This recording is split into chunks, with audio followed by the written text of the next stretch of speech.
What's up, Knife Tube? How's everybody doing today?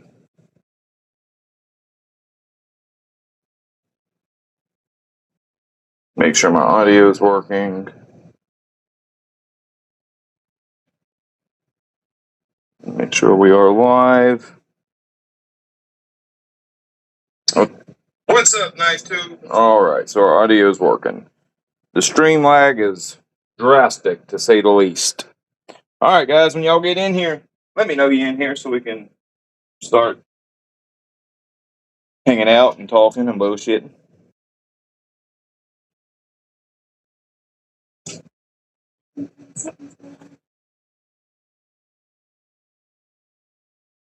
Yeah, you're not supposed to cuss in the first 30 seconds for live. That is true.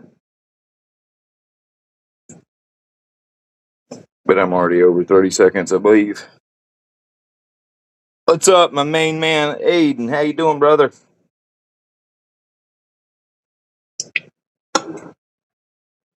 Just figured I'd do a little live for maybe an hour, hour and a half, hang out with you guys. If y'all want to hang out and bullshit. You doing all right, my man? I'll tell you, man, you're going to love the video I got dropping tomorrow at 8 on this. You're going to love it. That was an awesome video. In my opinion, anyways. That stone, man, like I'm totally in love with that thing. That is far and away the most impressive stone I have ever sharpened on. Hot as it. Yeah, hot as F. You're right. I don't know if I'm allowed to say the F word on stream, so I'll just say F. But yeah, it really is, dude. That stone's incredible. It's probably, not probably, it is. That's the best sharpening stone I have ever had my hands on. As far as like just that level of aggression and how quickly it removes steel, but doesn't create deep gouges. I've never sharpened on another sharpening stone with that level of steel removal that leaves that shallow of scratches. You can jump 270 straight to 1K, no problem at all. It's a beautiful stone. Beautiful.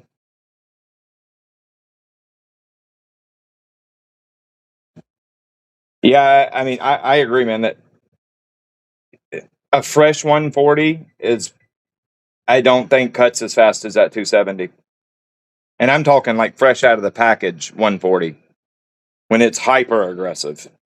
And of course, that 140, you're going to have them super deep scratches, and gouges all over the place that can be a real pain in the ass to get out. That stone is just unbelievable. FSK knocked it out the park on that one. I'll tell you something, man. I got confirmation today. There's going to be here shortly, another basically super vitrified stone hitting the market. Of course, made under a molecular vacuum like FSK makes their stones. These are going to be a direct competitor with FSK, and it's not Schiefer Cut.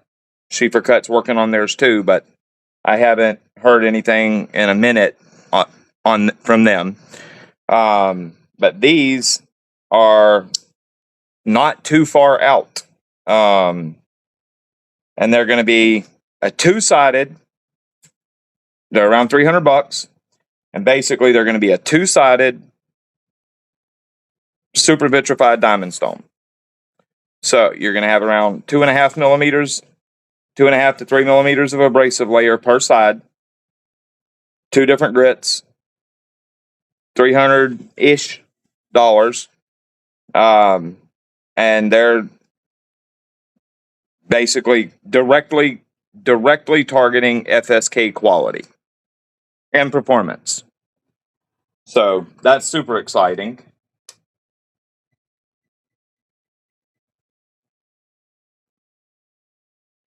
You know, man, I don't understand how anybody couldn't be impressed with that rate of material removal.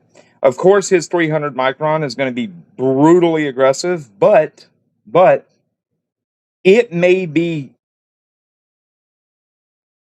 you.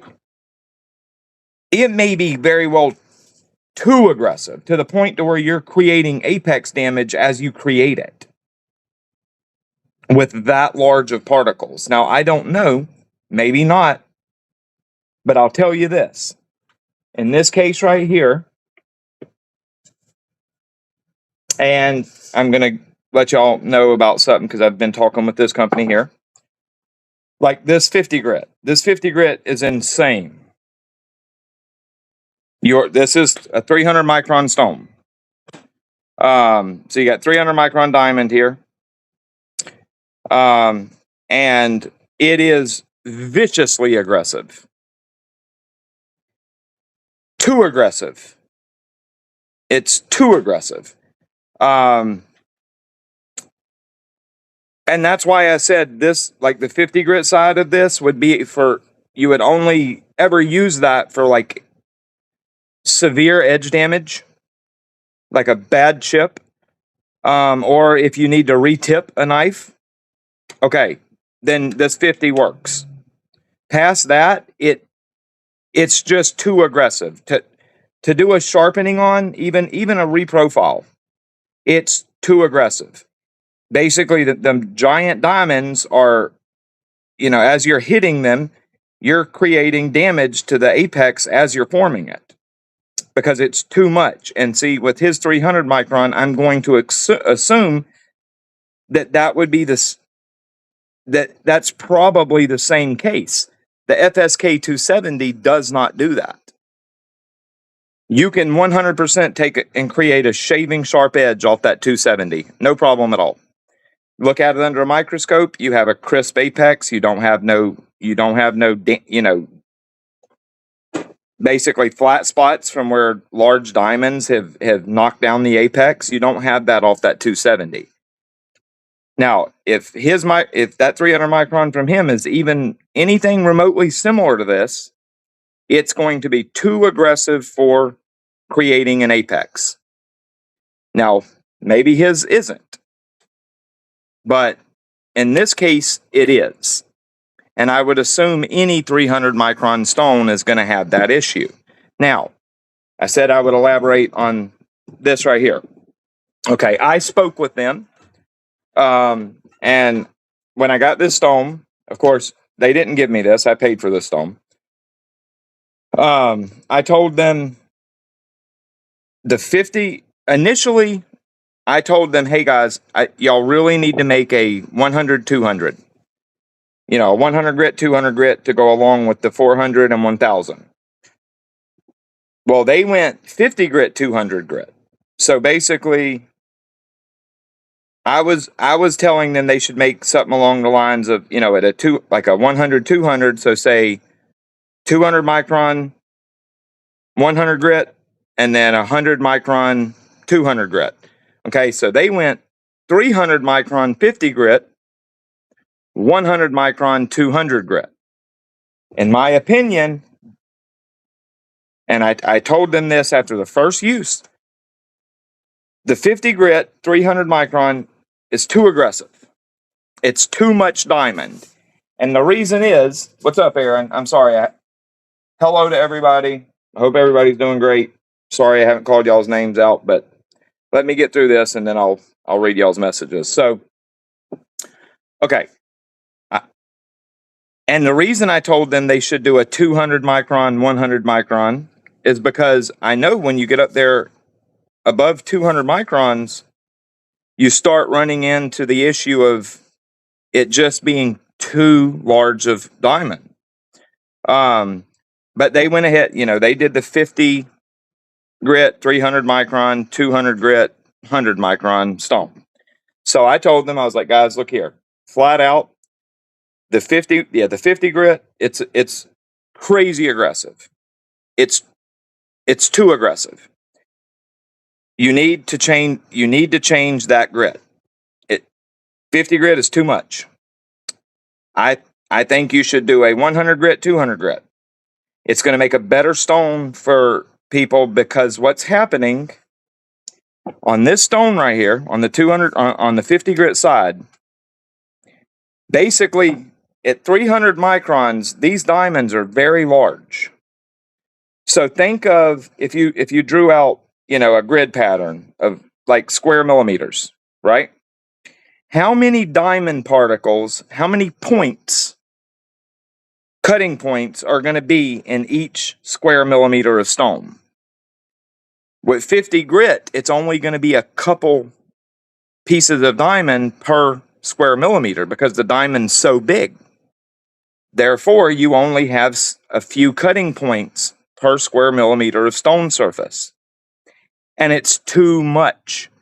Basically, there's not enough cutting points to really remove metal at a rapid rate. Okay, and what I mean by this, let's say I'm on this 50 grit side right here, right? And I'm just trying to say we got a 20 degree per side edge bevel, and I want to knock it down to 17 per side. So I get on this 50 grit right here, and I'm sharpening.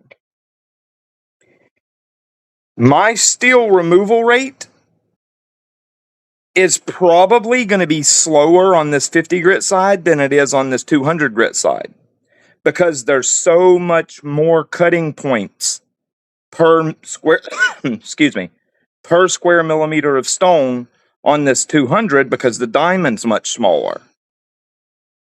Does that make sense? You guys understand what I'm saying? So over here, yes, every diamond that it hits, it's removing more metal because it's a bigger particle, but because there's not nearly as many particles making contact, or many points making contact with the blade as on the 200 grit side, the material removal rate is realistically slower on the 50 than the 200. Okay? Now, where the 50 grit really, really is amazing is, say you got a big chip and you want to go 90 degrees at it and just cut that, remove that chip that way. Now, it'll remove steel crazy fast like that. But sharpening like this, now it's still going to remove steel quickly, but the 200 is probably going to remove steel even quicker. A good example, think of an Atoma 140. Okay? And also, there's one more thing. On the 50 grit side, because there's less particles, less cutting edges per square millimeter, you definitely have to use more pressure because those particles are much larger and they want to kind of, think of scratching a little piece of steel off versus a big piece. It's going to take much more energy to scratch a big piece off than it will a little piece. So on this 50 grit side, to get it to really cut, you have to use a lot of pressure. As where on the 200 grit side, you're cutting smaller pieces of steel off, but you're cutting a lot more pieces of steel off per pass. So because you're cutting littler pieces of steel per pass, you don't have to use as much pressure. Like I said, a good explanation of this would think of an Atoma 140 and then an Atoma 400. You put them side by side. Naturally, the dots on the 140 there's going to be much less of them than there is on the 400, because the diamond particles are smaller, so the dot sizing gets smaller, so there's a lot more dots, meaning there's a lot more cutting points. So on the 140, you're scratching off big pieces of metal, and on the 400 you're scratching off littler pieces of metal, but a lot more of them per pass. If you take a fresh 140 and a fresh 400 and you use a little bit of pressure, in my opinion, the 400 cuts just as fast as the 140, or very, very close to it. And it's for the same reason as what I'm talking about here. So, sorry, I know this is a long, drawn out thing. They went ahead and listened to me, and they're going to make a compromise. So, from now on, they've done sold out of the 50 200s. They're gonna change the production, and now they're going to be a 60 grit 200 grit, and they're gonna send me one, see how I like it, and if I say, hey, that one, yeah, I think that's good, then that's what they're gonna stay with. If that's not good, then they'll go up to, I guess, maybe like a 80 grit 200 grit. But basically, they want to keep it as coarse as they possibly can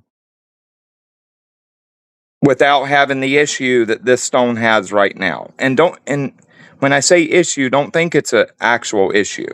This is a crazy aggressive stone, and it cuts like crazy. But I would like to see I would like to see both sides of this stone be able to be used more for sharpening rather than the 50 grit side's only good for like getting out chips or retipping a knife. I would rather see it to where you could also use it for heavy reprofiling work. And at current, this is not a good reprofiling stone on the 50 side. The 200 side's fantastic. So anyways, on the next batch that comes in, actually the batch that they'll be sending out here that'll be hitting Amazon in like 2 weeks, it's going to be a 60 grit 200 grit. Even though it still says 50 200, they said that was an error. It's actually a 60 grit 200 grit. You can verify, look at the diamond size, you'll see it. They changed the diamond size. I guess some's going to have the 50 200 and some won't, and some will say 60 200. We'll have to see on that. But they did change the diamond sizing, which I think is going to make this a much, much better stone overall. Now, I know I just blew y'all's ears out, and that was a lot of talking, so let me get to the comments. All righty. What's up, Mr. Millsap? How is it going, brother? Jeremiah, how you doing, my friend? Everything is great here, brother. I want to know your thoughts on serrated blades. Okay, I'll be completely honest. Serrated blades are freaking awesome cutters, dude. Like, especially Spyderco serrations, they're really the best.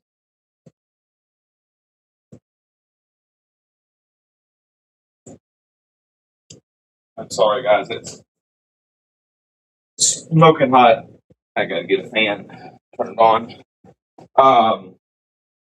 But yeah, the Spyderco serrations are impressive cutting instruments. And a lot of people think like, oh, it's serration, so they don't slice very well. Serrations, if they're done right, they slice well. They're awesome. You'll love it. Let's see. I want to grab me a serrated Spyderco. Can't decide. I'll tell you which one to get, man. I'll send you a link. Hold on. This right here, this is one hell of a knife, dude. I bought one. I think they had them at $106. I went ahead and bought it then, and dude, it's a phenomenal cutter. Hang on, let me find the link. But yeah, it's a K390 piece that full serrations, and that thing is a monster cutter. It really is impressive, actually. The link is, come on, where's that damn thing at? I'm close to it. There we go. They got them marked down right now at $122. There's one left. And this is a hell of a good full serrated Spyderco. All right, I'm putting the link in the chat. So yeah, go check that piece out. That is a hell of a good knife, man. And it's priced well. That's a really good that's a really good piece as a first full serrated knife. I know you'll love it. Exactly, Aiden. The 50 grit acts like a file more so than a stone. And in fact, I'm glad you put it that way. That is literally how I explained it to them, because I sent them a video showing, because it's very hard to put into words, especially with them, the language barrier. It's very hard to put into words the issue it's called, the issue that I don't want to call it an issue, but it's a, yeah, it's not really an issue, but it kind of is. So, I sent them a video showing in detail why 300 micron is just too much diamond. Dropping down to like 250, which 60 grit would knock it down to 250 micron, that's going to help significantly. So yeah, and that's exactly how I explained it. The 50 grit acts more like a file than a stone. Let's make it. Millsap, man. Nope. I'm not against that, brother. That'd be fun. That way we could all communicate at any time and kind of make a DCS community yeah. I don't know how to do a Discord. I'll look it up if somebody knows how to make it and wants to make it for me. Oh, okay. My wife just said she'll make one for me. So I'll make us a Discord. Let's see. The spacing is all for the from Mr. Aiden. The spacing is all for the grit level, is what you're saying. Not enough diamond cutting. Exactly. There's not enough cutting facets per surface area, like square millimeter or whatever, however you want to look at the surface area. Basically, per unit of surface area, there's not enough cutting facets because of how large the diamond is. And while the big large cutting facets remove a bunch of steel at one time, when you only have a few of them per unit of surface area, it winds up to where it's not as efficient as it is if you have, say, 10 times the cutting facets per unit of surface at half the size. Basically, that's going to increase your cutting efficiency. Okay, let's see. Aiden says, if it was Veneve binder, I'm sure swiping with K would tear out. Yeah, I agree, man. No doubt about that. I will say this. This stone right here, even in 300 micron, when I'm using a bunch of pressure, tear out has not. I have seen almost no tear out. Now, every now and then you'll feel a particle tear out because you'll hit it you'll feel it as you're sharpening, and then you'll feel like you hit something, and that clearly that was a diamond that tore out. But after I lapped it, I don't think I have felt a single piece of diamond tear out. Now, out of the box, I did feel it happen a couple times, but after I lapped it hasn't happened since. So, and that was something I definitely expected at 300 microns. I 100% expected to see tear out. But no, I guess they're using a very, very hard, the resin's very hard, and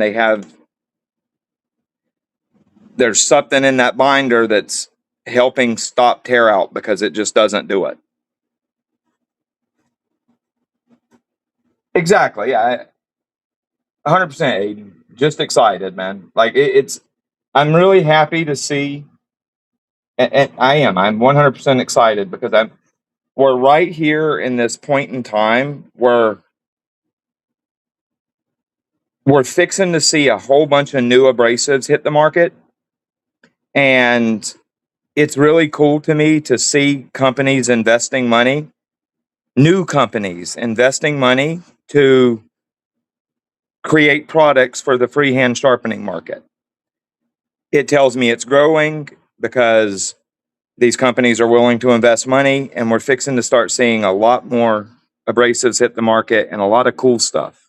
And it really is. It's super exciting to me.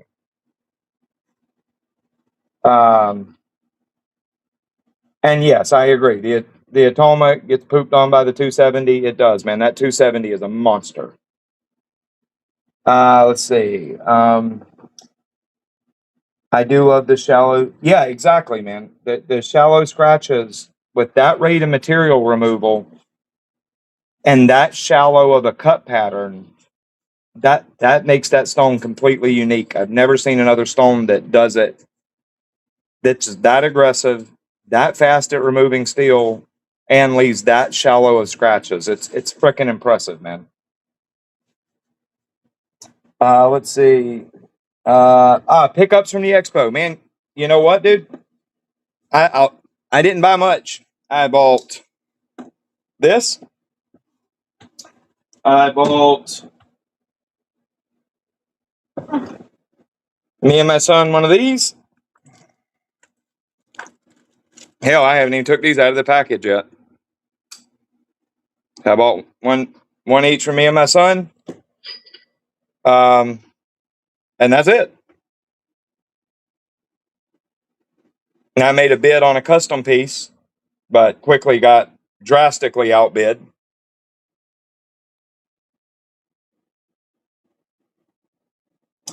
The Gen 4. You mean the new one they got? The what is it called? The Aurora, the one that you can contort in all kinds of angles. Is that what you're talking about? The Aurora or something like that?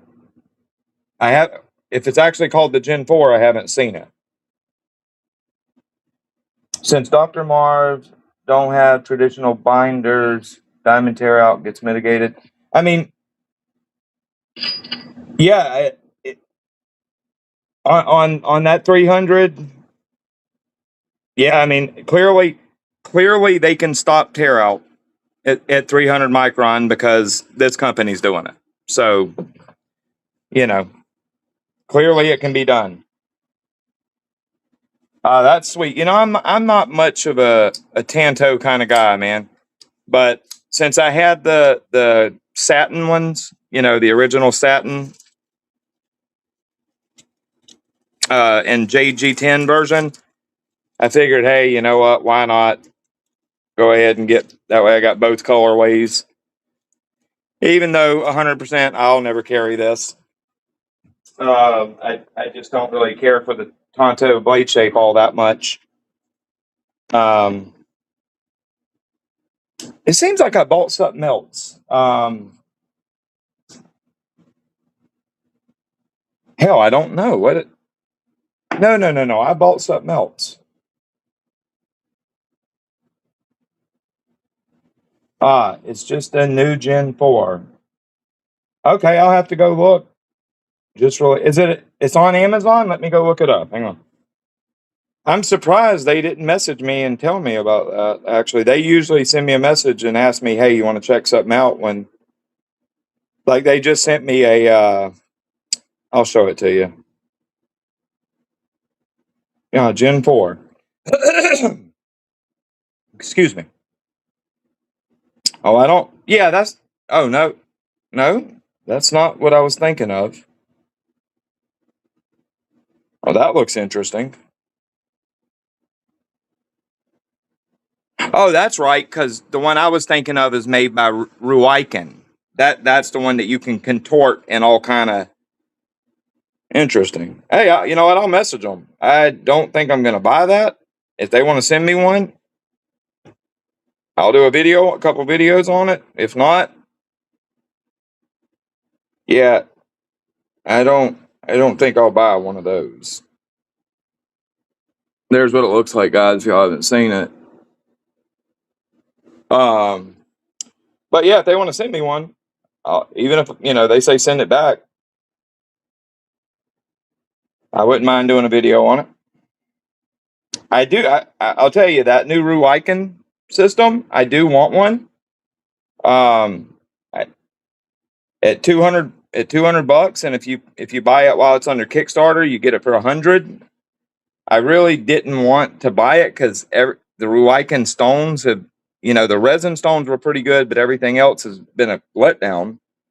And the other systems Ruiken makes are kind of garbage, but this one looks like it's built well and engineered well. So I may, if they send me one, they send me one. If they don't, I may throw up $100 on their Kickstarter to get one, but I definitely ain't paying $200 for it. Like 100 I would do, but I don't think I'm gonna go any more than that because it's gonna be, I'm hardly gonna ever use it, and I hate to say it, but with their track record of the stuff they put out, that could be a huge waste. That literally a $200 complete waste of money, and I really don't want to do that. I do know. I believe Mr. JR got ordered one, and he did tell me that he would let me. He'd send his so I could do a video on it for you guys if I couldn't get one. So, all right. So let's see. It's a sexy knife, but man, is she thick. Yeah, talking about the Tanto. Yeah, I completely agree. Dale, yeah, man, you'll love it, dude. They're nice knives. If you like Tanto blade shapes, you're gonna love it. I'm just personally not that much on Tantos. The smock, yes, I got the smock. Let me find it. Hell, I only took it out of the box just to do pictures. Actually, I don't even think I flipped it but 2 or 3 times. There's the smocky smock.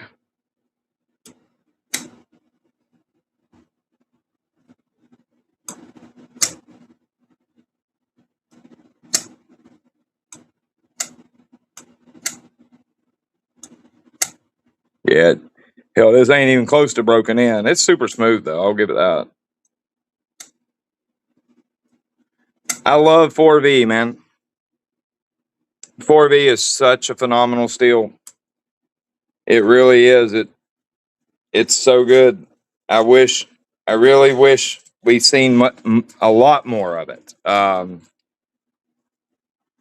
It's such a great steel, in my opinion. I like it. I love import. I really do love import, but I prefer 4V. 4V is just it's so good, man. Let's see, Mr. Millsap. Yeah, they put my name on the list because I left an honest review saying the Gen 3 had high potential but bad QC. They reached out.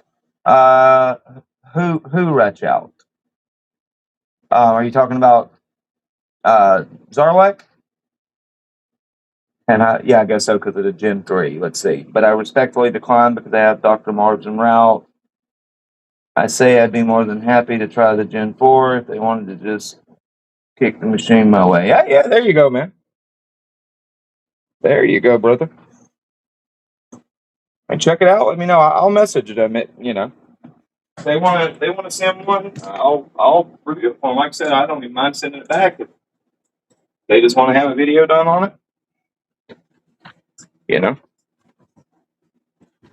They sent me this. I haven't done a video on it yet because I need to get some chisels to put an edge on, or a chisel edge. But basically, this is their like chisel edge, scissor sharpening setup, and it's actually very smart. This is a really intelligent design right here, and of course, it mounts on the Gen 3 or like TS Prof systems. It'll mount right on them. And you got pretty much complete mount control of how you position your clamps in order to be able to position the blade however you need and get the angle that you need for sharpening a single-sided edge or single bevel edge. I've played with it. It works really good. I've got a piece of N690 on like an okapi. Yeah, it's like a African traditional knife. It's a chisel edge, and I'm going to do a video on this here shortly, sharpening that knife. But they really did do a solid job on how they designed this, because it's basically infinitely adjustable, and you can pretty much position it however you need to. Really, really, really smart design right here. I don't know if they have these for sale yet, but this is a cool ass tool right here. It really is. Give you an up close shot so you see how it works. And you can adjust your angle. You lock these bolts down to set your angle.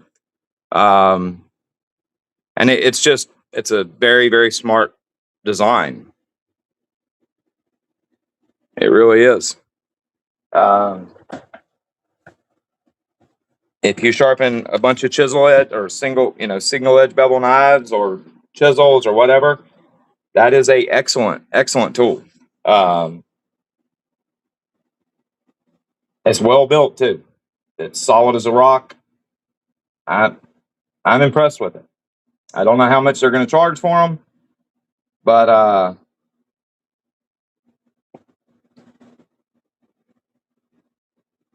yeah, Joria, man, I told you, brother, anytime you want to hop on here like a co-live, I'd love to have you. And that goes for any of you guys. Man, I haven't heard from him, brother. Not at all. Not at all. Just kind of disappeared. Shocking, because no text or anything, and we text a lot, and I haven't nothing in 3 weeks. Which I don't know, man. I hope he's all right. No text from it. I don't know. I don't know. Let's see. Let me know. I can leave my Gen 4 sealed and pass it your way. No, man, you don't got to do that, brother. It's cool. I'm sure they'll send me one, and if they don't, they're probably I'll pick one up. When I was thinking at first, I was thinking of it being a $200 system but I was thinking of the other brand. They're probably only like 90 or $100, something like that. Let's see, they are. Yeah, $100. Yeah, man, I'm good, brother. I appreciate the offer, but I don't. I'll just order one, and I'm sure they'll send me one anyways. They've sent me basically one of everything they've put out, so I'm kind of surprised they haven't reached out to me on that. And maybe they have. I very seldom check IG, so they may have already messaged me and asked me if I wanted one. I'm very poor after just ordering more documents. Yeah, that's funny. Yeah, dude, they're expensive. Tactical Center, you doing all right, brother? Other than being very poor after paying a ton for Dr. Marv stones.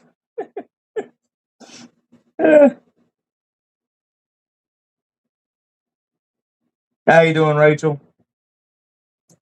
Yeah, $100. Yeah, so it's cool, man. No, like I said, I appreciate the offer. But yeah, I'm sure they'll send me one.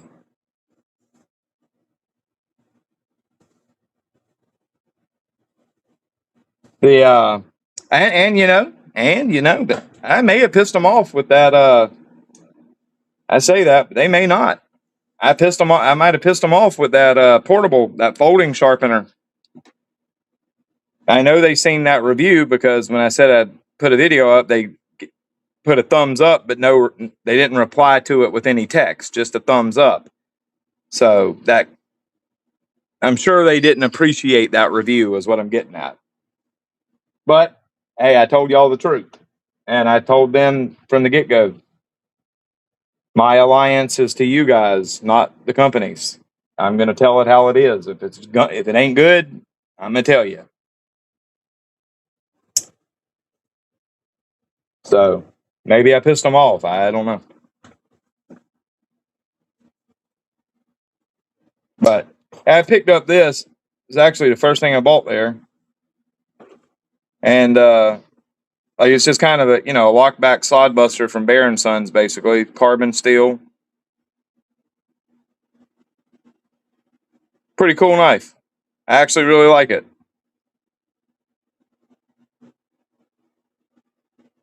Like, of course, I love my modern stuff, but I don't know, man. There's something about a sod buster like design. I love sod buster designs because it's just such a perfect knife.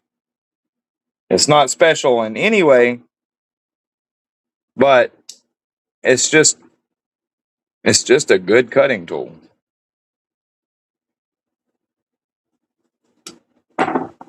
Let's see. Nah, they seem open minded. Yeah, I mean, I doubt it pissed them off. Eh, I don't know. It, I don't know. What's up, Mr. Letterman? Yeah, but I doubt they care. I mean, I'm giving a 100% truthful evaluation of the product. If they can't understand that, then oh well. Yeah, dude, that that's something I would buy in a heartbeat. If somebody put out a push button auto sod buster type design, I would buy it on the spot. I would buy it on the spot.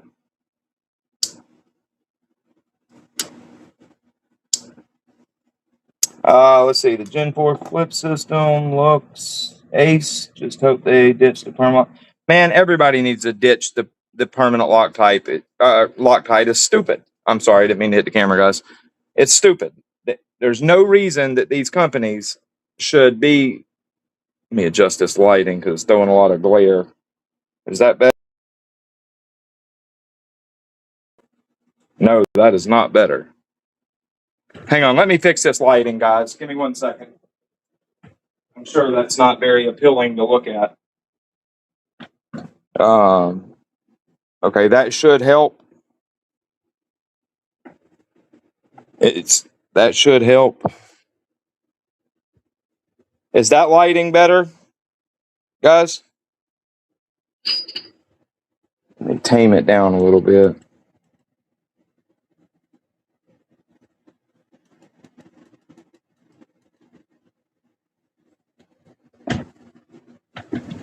Y'all tell me if that lighting right there is the lighting better now?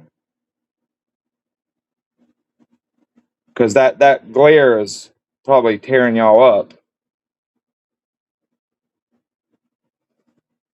Those little Bear and Sons aren't bad. I like mine. Yeah, man. I mean, I paid $30, and like it's smooth.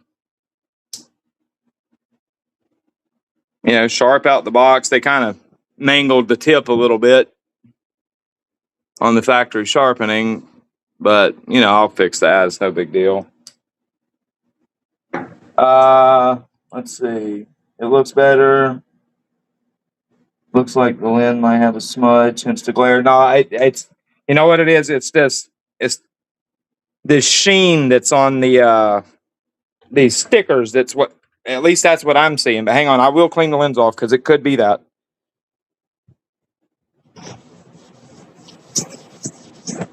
Sorry, close y'all's eyes in case you're like have uh what do you call that? Where you have seizures. Okay, that looks better. Maybe it was something on the lens.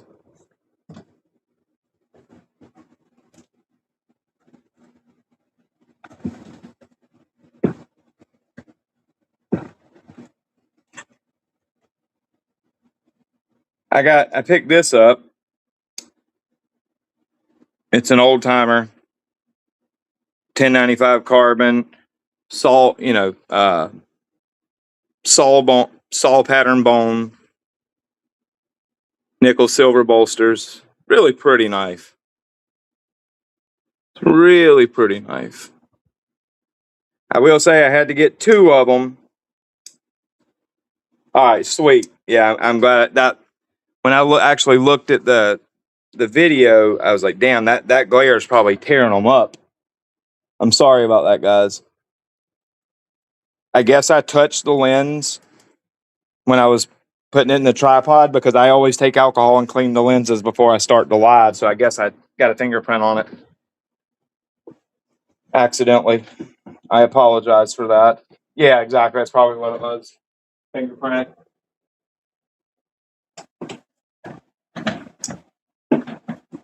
Yeah, that looks much better. Okay.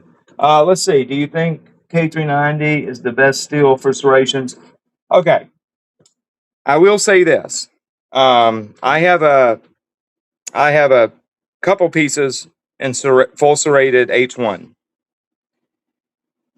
And it is very true that serrated H1 cuts for unbelievable. It just doesn't dull. It work hardens and it just doesn't dull. That is a fact. But how do I put this? Serrated edges are just like fine edges in the fact that in order for them to cut nicely, to slice nicely, they have to be sharp. Now, dull serrations will still cut easily because of the ripping. That H1, while it doesn't stay sharp for very long, it just doesn't. You won't have no edge deformation that makes it not want to cut. But as far as it staying sharp to where it'll just slice through paper, you take a full serrated knife and it'll slice through paper nicely if it's sharp. H1 will not do that, but it will continue to cut for a very long time because it won't, you won't get no, basically blunting inside the serrations. But as far as it staying sharp, it doesn't do that all that well. The K390, on the other hand, it will stay sharp for a long time. Yes, I would take the K390 over the H1 because I want my serrations to be sharp. I don't want my serrations to just be able to cut. I want them to be sharp. And the K390 definitely stays sharp longer. I hope that makes sense what I'm trying to convey. Basically, think of the cutting surface of a serration. The K390 cutting surface is going to stay sharper longer, but it will fail. You'll have basically failure sooner than you would on H1. But as far as it holding actual, staying actually sharp, the K390 will definitely stay sharper longer. I'm trying to think of how to put that in words and make it make sense. How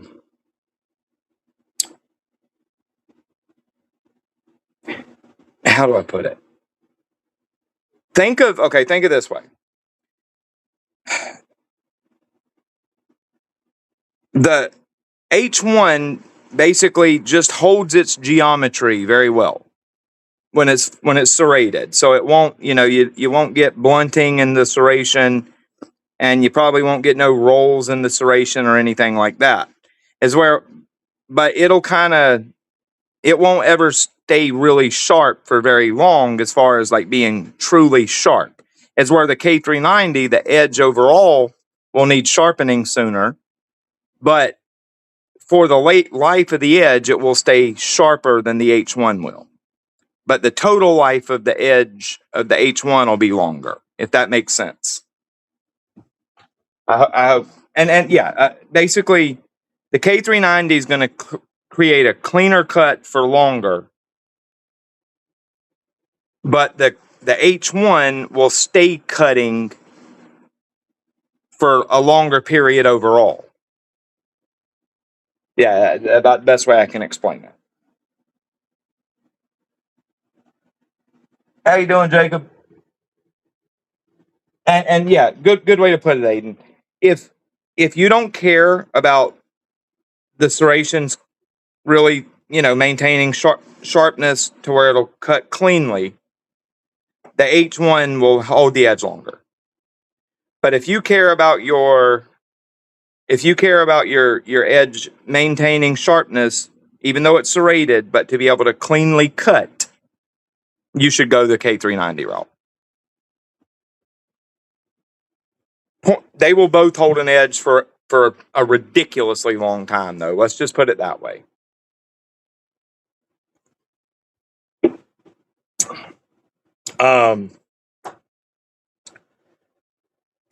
Perfect example.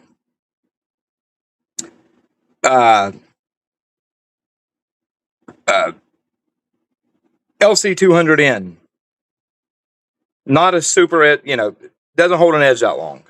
I have a full serrated native, lightweight, in LC200N. I think I had it probably 4 years. It's done a lot of cutting,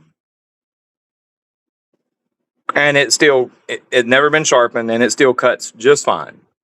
So something like K390 that'll hold an edge many times more than LC200N would, like that, it's going to take you years to need to resharpen full serrated K390. Like that, the edge retention is way different than a fine edge. It's they just cut forever, basically. The full serrated stuff, like I love my fine edge stuff, but serrations are impressive. I mean, there's no doubt about it. They are impressive, and you pretty much can't dull them to where they won't cut. However, if the H1 hits a staple, it will break. Yes, you have that too. Aiden's 100% right there. Especially after you've had that knife for a while. Basically, that fine edge, that thin steel, basically the apex of the serrations, it's work hardened to really hard, like 66, 67 HRC, probably something up there around that. It work hardens very hard, even though H1 is a soft steel. But as it work hardens right there at that, apex, basically, it gets really hard. And you have to take that into the, factor that into the equation, because yes, if you hit something really hard, you run into a staple or something hard, you're probably going to get a chip in that serration or knock a tooth off of that serration. Is where with K390, you're very likely not going to. You may get a little roll, but you're probably not going to chip it, and you're probably not going to knock a tooth off of the serration like you will with H1. And I completely agree, Todd. Spyderco and Cold Steel, 100% the best serrated blade. The serration patterns, absolutely the best. No doubt about it. And like, if it's flesh you're wanting to cut or to destroy, the Cold Steel serrations probably own that end of it. But if you just want serrations that just cut great at everything, Spyderco, they're amazing.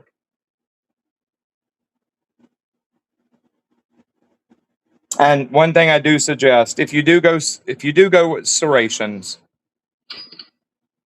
don't go with combo edge. Either full fine edge or full serrated. Like, I'm not a big fan of combo edges, but I love full serrated blades. I love full fine edge, but when you combine them, it's just not all that great. I need more cold steel knives. Everybody needs more cold steel knives, dude. Oh yeah, speaking of that, hold on. Let me find it. I have really gotten to like this knife right here.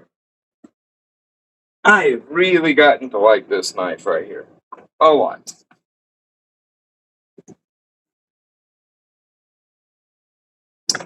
Like,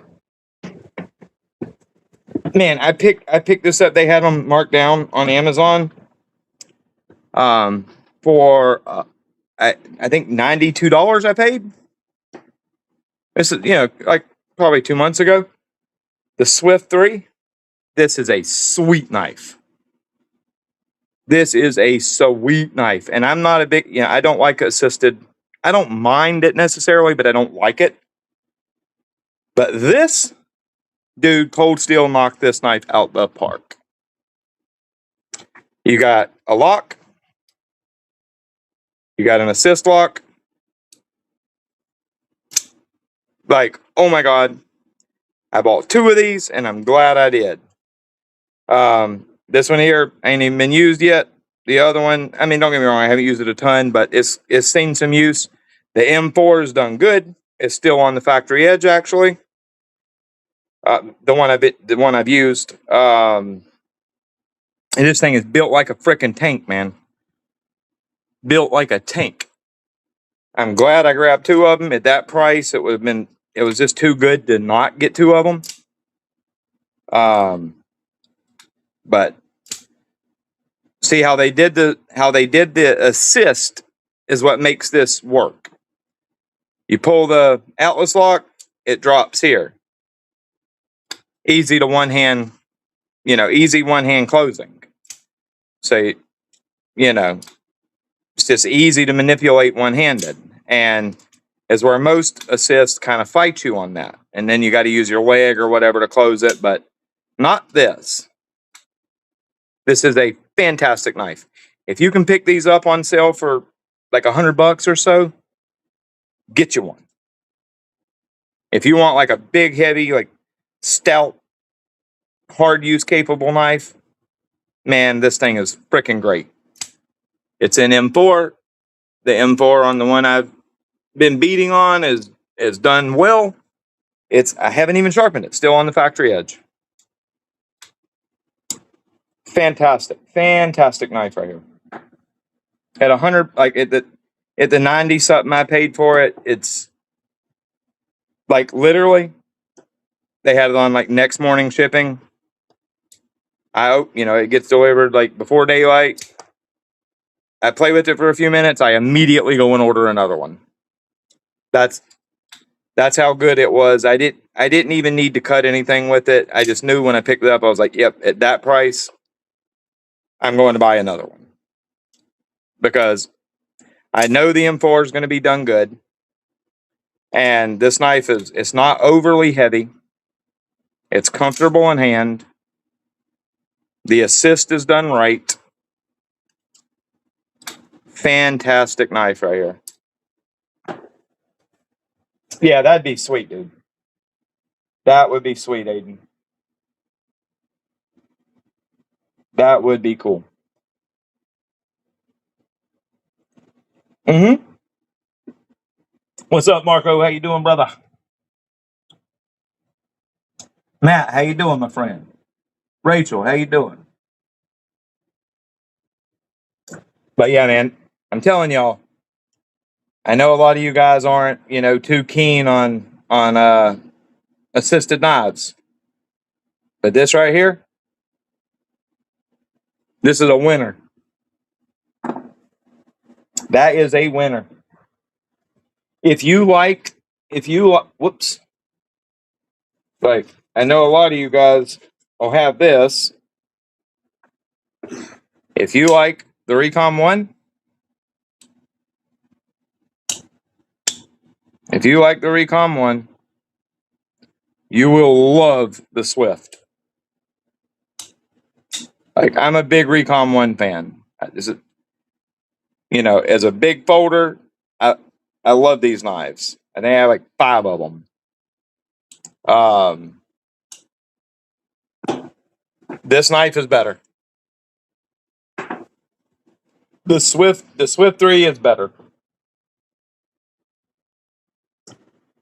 Yep, it is very similar. I'll grab one. Hang on. If I can find it. Yeah, right. It is similar, and I love the Code 4. Code 4 is a fantastic model. Here's your Code 4.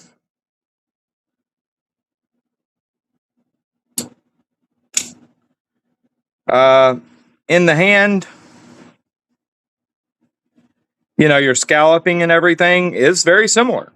It really is. Like feel in hand.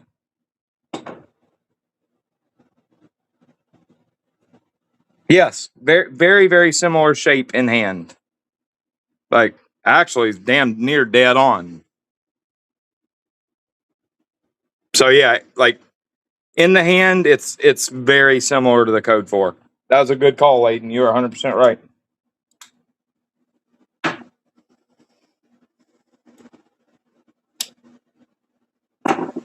But those 3 fantastic knives right there. I love them. Let's see. I got your package yesterday. DSKFS, that's a fact. Make somebody's day.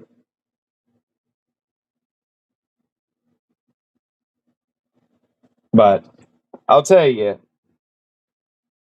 there's so many people that like make fun or hate on Cold Steel, like, oh, it's just Mall Ninja stuff, and like, oh, GSM took them over and now they're garbage.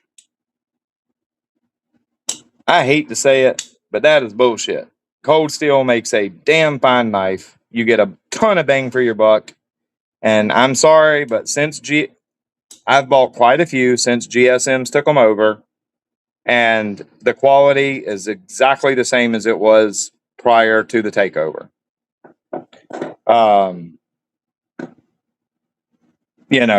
Now maybe I've gotten pre-GSM stock, and maybe I've gotten lucky and just gotten pre-GSM knives, but everything I've gotten from Cold Steel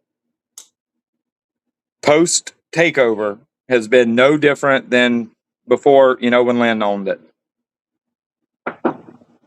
Like, the knives are fantastic. I had the Cold Steel Warhammer. I'm not sure what the actual hammer.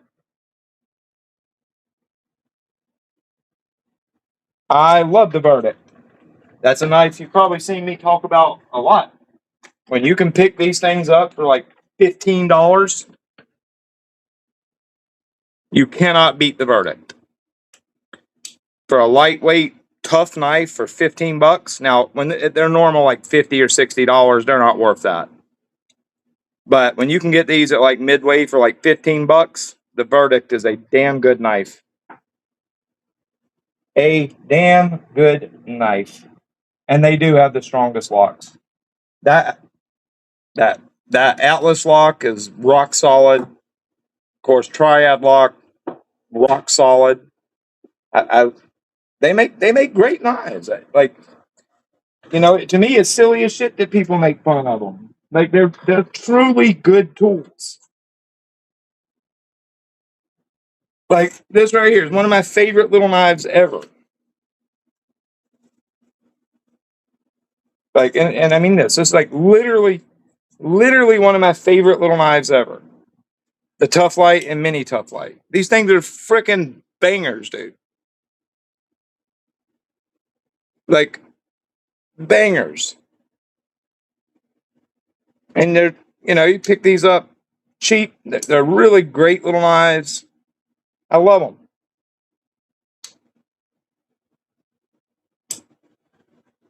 Hey, what's up, Mook? How you doing, brother? And that 100%, Todd. Like, I'm not a big S35VN. Whoops, I'm not a big S35VN fan. I don't particularly like it. And this is probably the only time you'll ever hear me say this.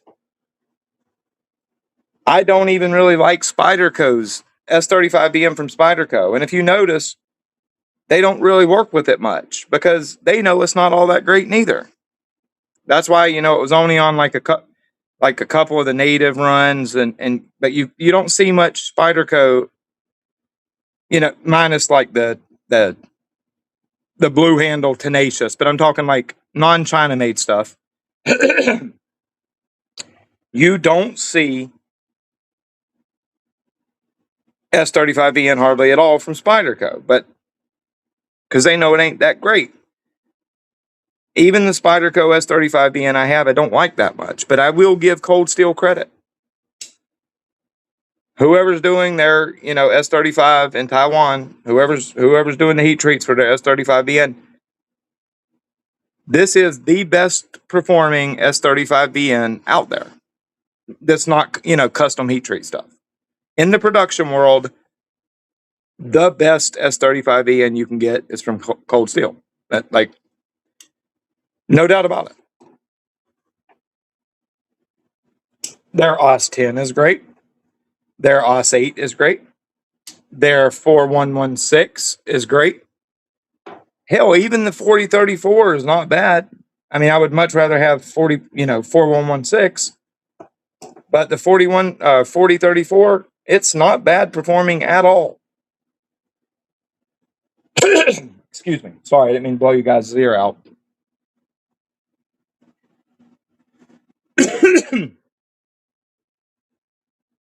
But yeah, it's like, they do a good job, man. They do a good job. Their M4, fantastic. Yeah, I mean, their edges are great. They do some damn good factory edges. I mean, yeah, you're going to have thick geometry. That's just part of Cold Steel. When you buy their stuff, you know that.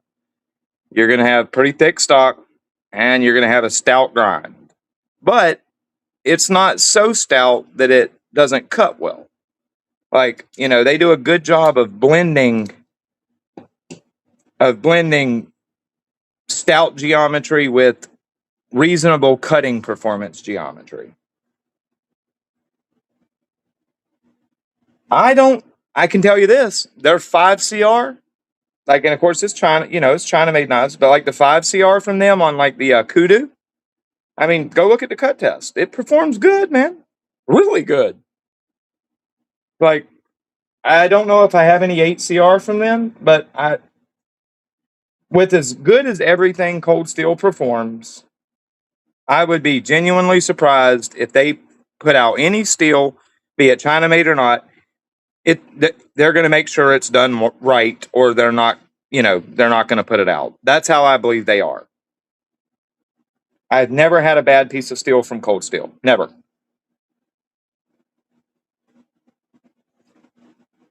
Their XHP, phenomenal. Like, really high performance stuff. In fact, like in a head-to-head cut test, Cold Steel XHP probably gonna give Spyderco, like Golden Spyderco XHP, a serious run for its money.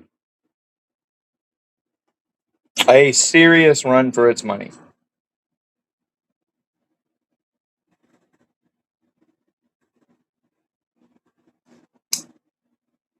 Yeah, I got a video coming up. We're gonna see how this 1095 does versus case chrome vanadium.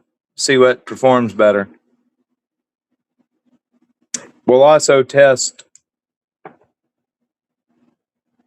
this carbon versus case carbon and case chrome vanadium and see who's doing it the best. The Luzon, yeah. I don't have none of those knives. I need to pick up, one of their pieces in 8CR just to test it. Yes. 100%.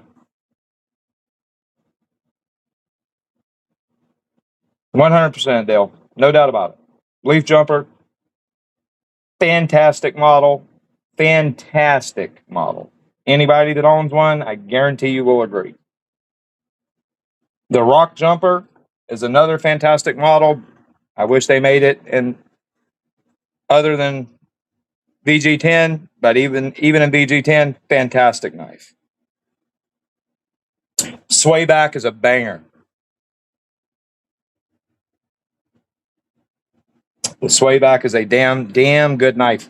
I know I'm pretty sure it got discontinued. I picked one up at SNKW. They had them on sale a while back. I think I paid like $140. Unreal. That's an unreal knife for that kind of money. Unreal good. And that thing, in the pictures, it doesn't look like it's that big of a knife. It's actually a rather large knife, and it is one hell of a good slicer. Like it really is. It really is shockingly good.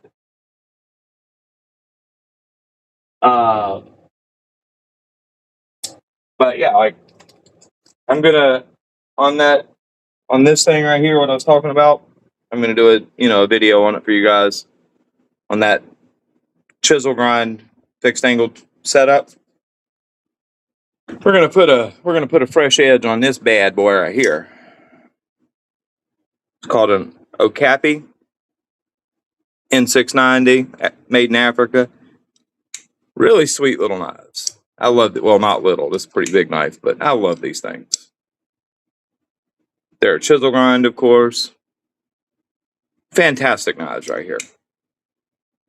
If you don't got one of these, you ought to check them out. They're about $35. They're built very, very well. I'll post up a link for the Okapi knives. They really are awesome knives.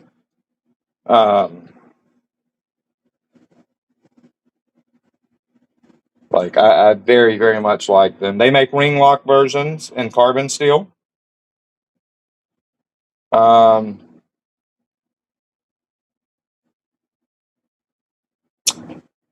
Here is the wood handled N690 version.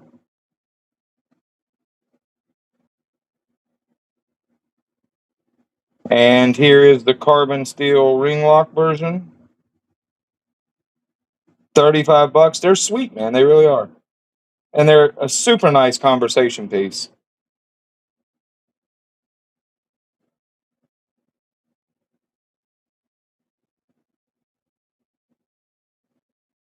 Thank you, man. I appreciate it, brother. I hope you guys know that I am really here, I'm here for you guys. I'm not here for the manufacturers. I'm not here for the retailers. I'm here to get products, test products, and let you guys know if it's worth your money or not. That's literally what I created this channel for, be it knives, sharpening stones, whatever the case. I got tired of all the, basically YouTube commercials. And that's what I'm here for. Let's see. I just bought a brand new leather strop. I want to move to diamond emulsion. You need to. Once you go diamond emulsion, you will never ever look back. Hey, what's up, MT Knives? How's it going, brother? It was nice meeting you at the show, my friend. It really was. It was a pleasure talking with you and your son.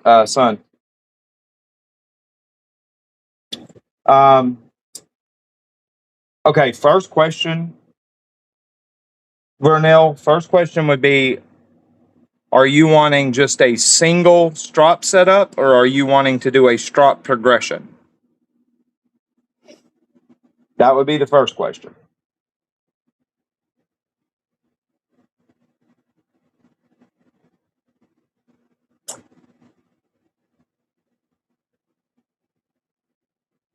Yeah, Dale, I'll have that video up. It'll probably be Friday when the video on the clamp for the chisel grinds is up for you guys. It'll be Friday or Saturday. But yeah, to basically answer the question, Burnell, I need to know. Okay, single strop setup. Okay, I'm gonna say 6 or 9 micron. Um, if you are you 6 or 9 micron is going to do very good at deburring when you're coming off the stones, even on more stubborn burrs that don't want to come off. It's also going to do really good for maintenance stropping, just for bringing edges back. It's not going to polish the micro serrations off too quickly, like say if you went with 1 micron. After just a couple times of stropping the edge back, you're going to start getting slick. And 6 or 9 micron will absolutely take edges to hair, tree topping sharp. So, let's see. Yeah, I would probably say go to Lacey, order you a bottle of 6 micron high concentration. I think $23 shipped on Blade Binge for a big bottle. It'll last you a very long time, and it's amazing stuff. Amazing stuff. There you go. Exactly. 100% moots. Or mook, I'm sorry. It's 5 micron, 6 micron. Good, perfect start. I'd say just go 6 micron high concentration, and that's going to take care of the vast majority of what you need a strop to do. I'll send you a link. Hang on a second. Blade Binge. Let's see how hard it is to find that.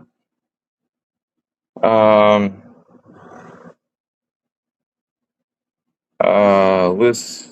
How do I find this? Their search engine is terrible. Blade Binge needs to fix their search engine. Like, it's so hard to search stuff. It really is. Okay, right. I think I found it. Yeah, okay, I got it.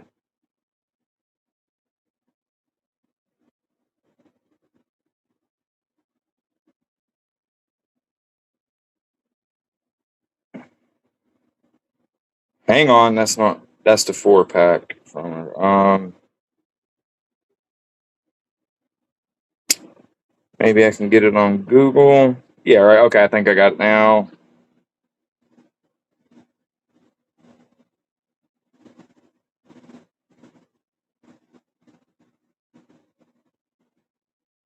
I think I got it.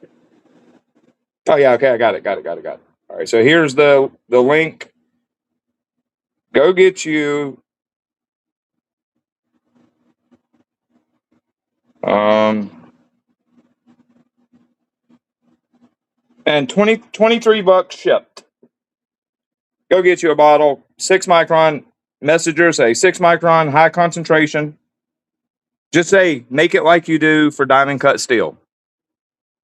6 micron like you do for diamond cut steel, and you're going to be 100% happy.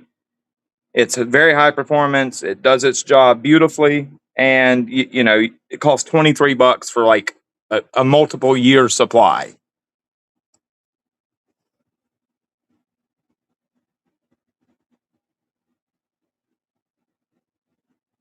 That high concentration stuff it really is impressive. Like, you can leave a relatively nasty burr, like not refine the burr down at all, leave a big nasty burr, and that, like, 6 micron high concentration, that stuff it'll take that burr off like it ain't nothing. Am I going to design a knife soon? Are you talking about for Mr. Millsap? Are you talking about for like and have an OEM? Or are you saying like make a knife, design, and make myself? If you're talking about doing a folding knife and having like an OEM, which is, I assume, what you mean. Well, if y'all want to see that, go man, y'all, like, if y'all have Instagram, go to, like, a company you like and say, hey, reach out to Diamond Cut Steel about a knife design. Maybe somebody will want to pick one up. I guarantee you this. If I design a folder, it's going to be beautiful, thin geometry, super ergonomic. It's not going to be a fidget knife. It's going to be all about performance.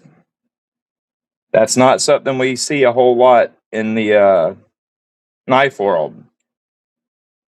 My design would be purely about performance and ergonomics. It would definitely be a super slicer, I'll tell you that.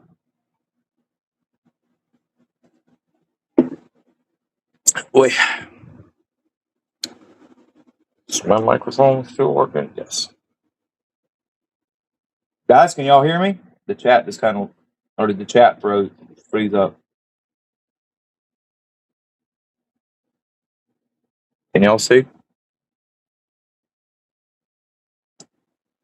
Doing good. I wish. Yeah, man. Brother, I would have loved to. I would have loved to met up with you, but in there, there's no freaking cell phone service, dude. And I looked for you. I never seen you again. Never seen you again. You know it, Aiden. And a spicy steel. That is a fact. Okay, good.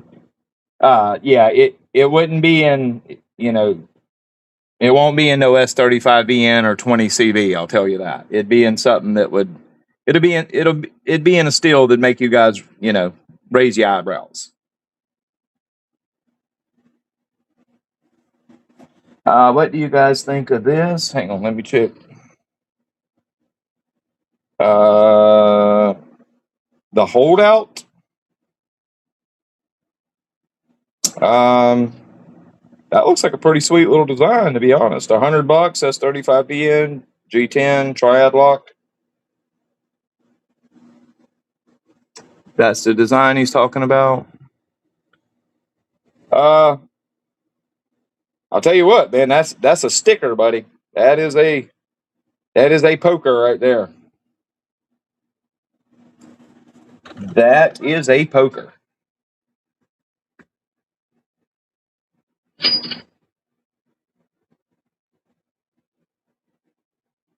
Looks like it's. I'd have to look into the, like the actual specs of it, but looks like it's thinner blade stock too. Probably a very nice slicer.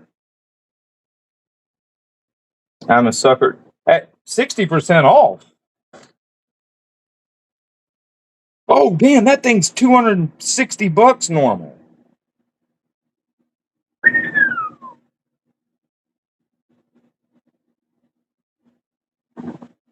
Seven. It's seven.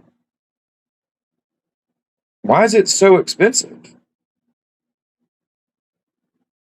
7 inch. Oh, okay. It's a 7.2-inch blade. I see. $100. That's a big boy right there. Holy me. Okay, I see blade length 6 inches, but I also see 7.2 inch. That must be hand. Overall length 13 and 3/16. Man, I might pick one of them up. $100. That's a big boy right there. Stop Shop LLC. Not familiar with the seller on Amazon. Yeah. Hey, man. 100% what Todd just said. Remember that. There is a lot of cold steel fakes out there.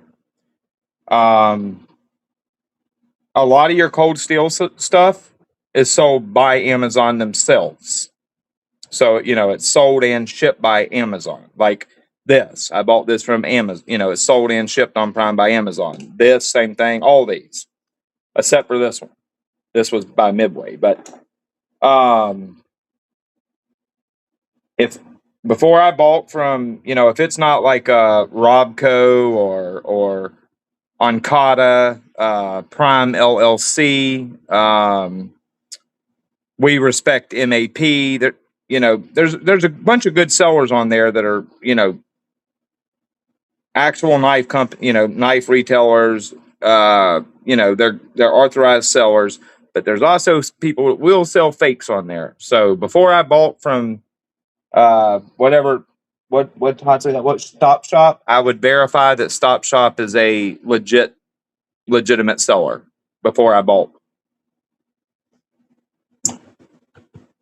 It's from the Cold Steel store. Let me look at that listing and I'll. No, I'm seeing Stop Shop LLC as well. So that is not Cold. Oh, you're okay. I'm going to tell you something. Just because you see right here where it says visit it says Cold Steel, visit the Cold Steel store. That doesn't mean this is sold by Cold Steel themselves. You scroll down, and then you're going to see, like right here. You see how that says, come on, phone, focus. You see how it says ships from Amazon, sold by Stop Shop LLC? Okay. So that means the seller of that is Stop Shop LLC. And basically they send the knives in to Amazon. Amazon puts them, in their warehouse, and then they ship them with Prime. So just verify Stop Shop is a legitimate retailer before you purchase.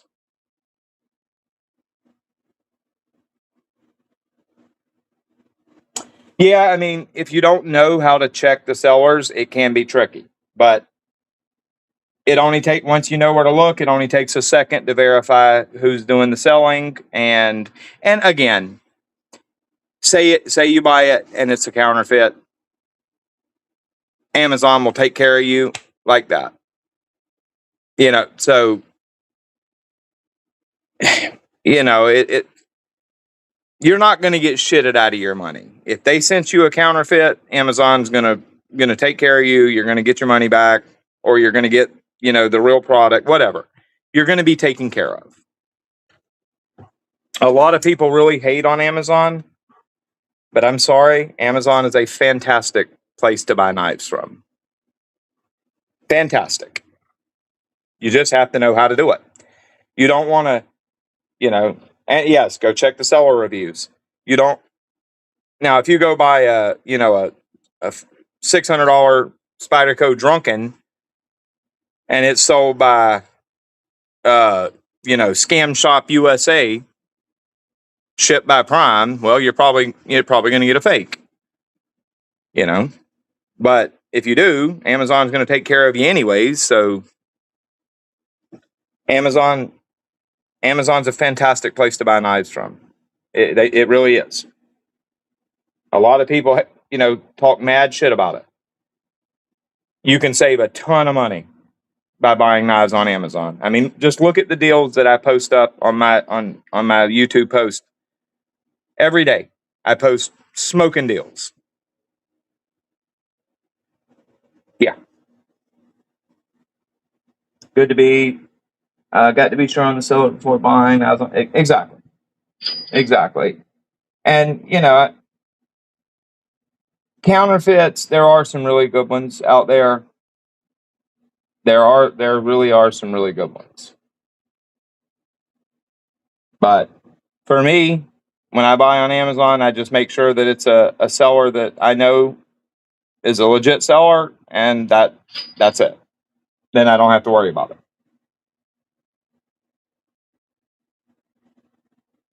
When it comes to Spyderco, even your really good counterfeits, are, if you know Spyderco, are very easy to pick out. But if you don't know Spyderco well, you could easily not know. There are some damn good counterfeits.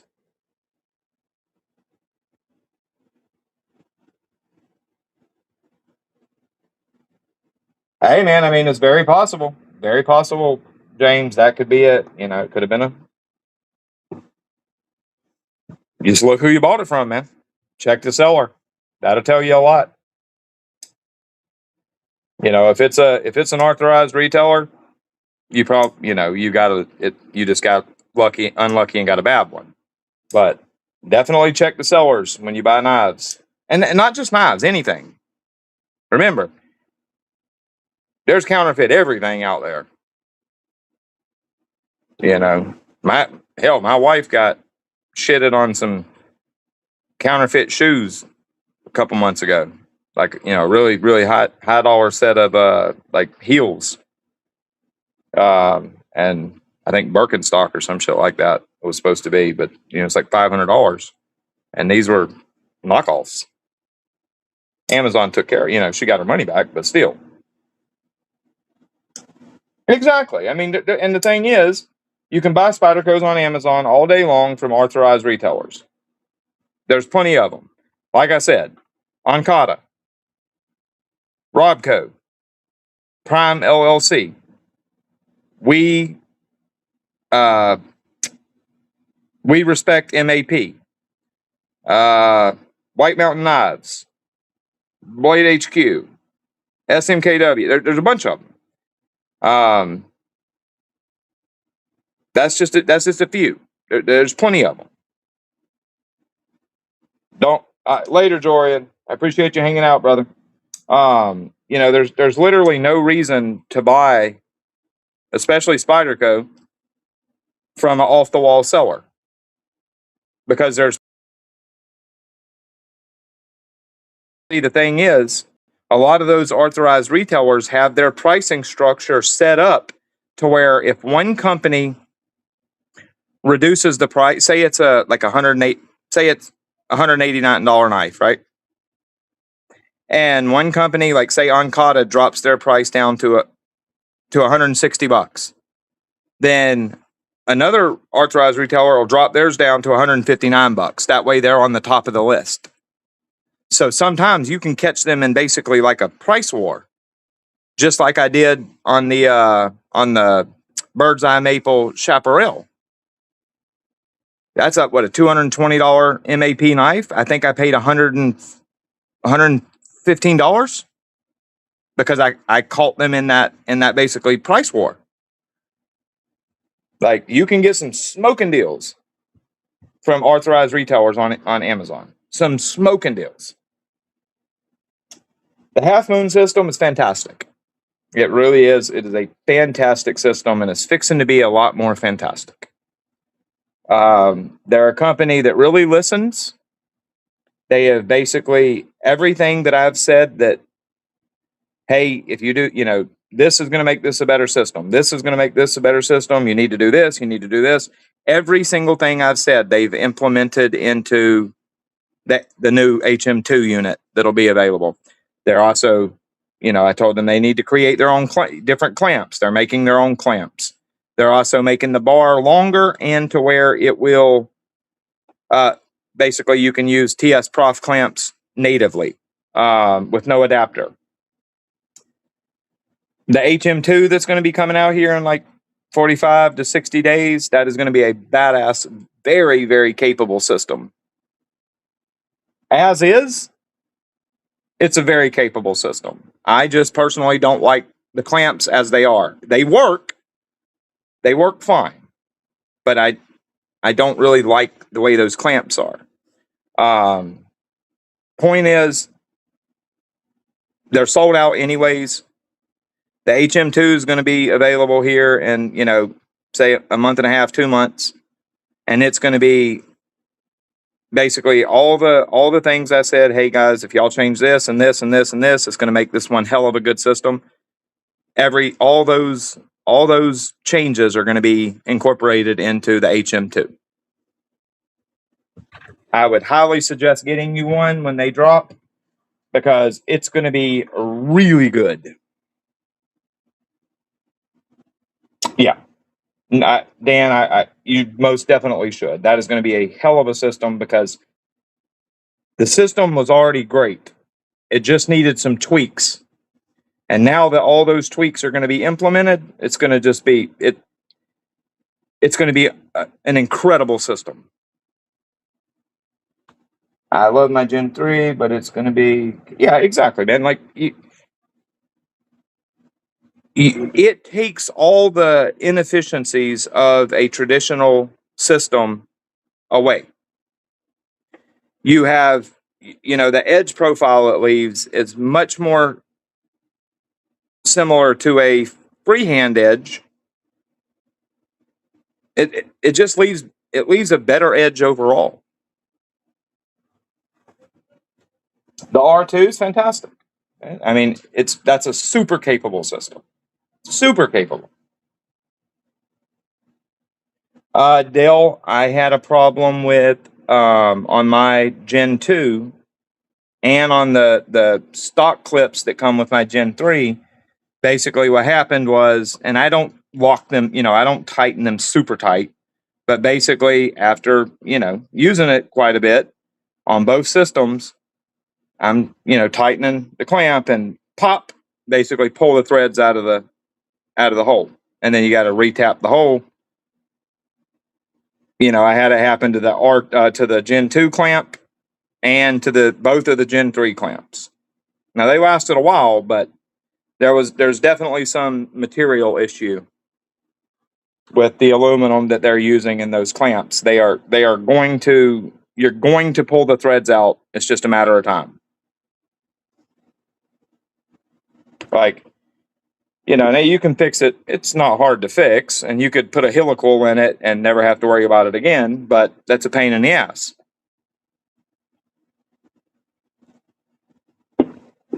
That's a pain in the ass, but it'll work. Like the HM2, that's going to be one hell of a system. I highly suggest that you guys, pick it up. I haven't even seen it yet. I'll have my sample here pretty soon. I have no doubt it's going to be phenomenal because, again, they made the changes that they needed to make it phenomenal. I most certainly did. Unfortunately, later in the day, they sold out of the satin one on Friday. I didn't get there till too late Friday, so I got the DLC ones, but I was surprised. They had DLC ones till late in the day on Saturday. There just wasn't that much interest. I figured the scalpers would be there to buy them suckers out like that, but that wasn't the case. There just wasn't that much interest. Both of them, neither one of them sold out immediately. Like I expected them to sell out immediately, like within the first 10 minutes of the show, both days. No. The HM2, it's the basically it's the constant angle system, the linear bearing system that I did a video on. The HM2 is the upgraded version of that with basically all the tweaks that I told them to change to make it a great system. It's going to be what, $179, $200? It's going to be a hell of a good system for that money.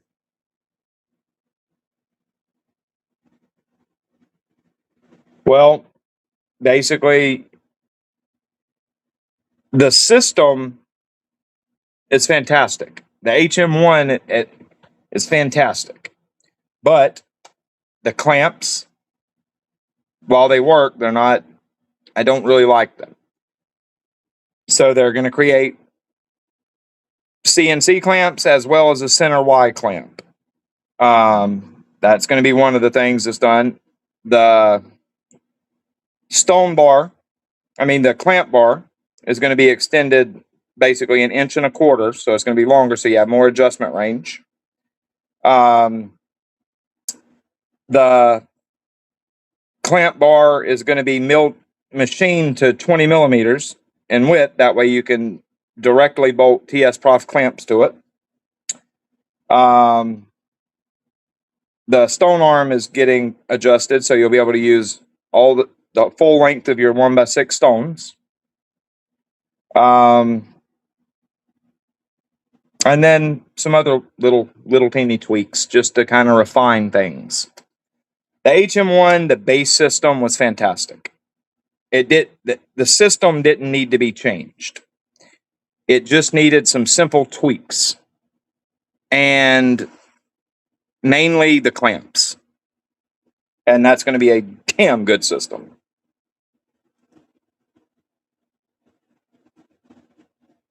Because it's going to be a damn good system because the system is already damn good.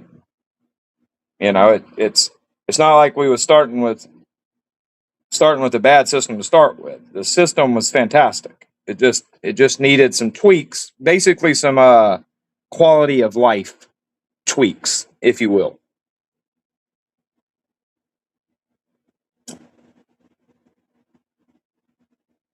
So, you know, it's going to be a damn solid sub $200 system. It really is. Like, and I'm thankful for the company that was willing to, you know, immediately listen. What can I do to make this better?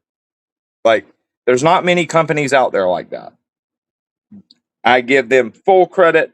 They were gun ho to implement everything to make that system as good as it can be, and no hesitation on putting it into production.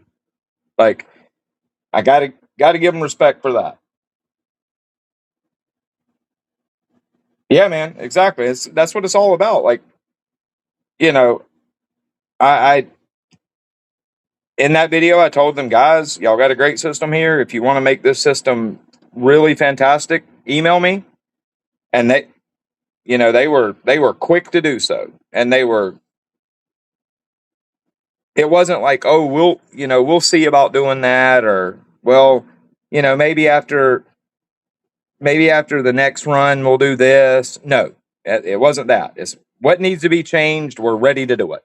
And I was like, damn, y'all are serious, ain't you? And they're like, yes, we are. We're ready to, whatever you say that needs to be changed, we're ready to put that into production right now. And they exactly, Dan. And I think they know that. I I believe that they're not doing it for my sake. They're doing it for their pockets. Hey, you know what? This person's willing to tell us what we need to do to make a better system, and that better system is gonna make us money. So let's do it. And I respect a company like that. Just like Forever 23. Forever 23. They are ready to listen, and they are ready to do what needs to be done to make the stones, just like, well, I don't know if I'm allowed to say it or not. I don't know if I'm allowed to say it. Forever 23 is making a super vitrified stone. There you go.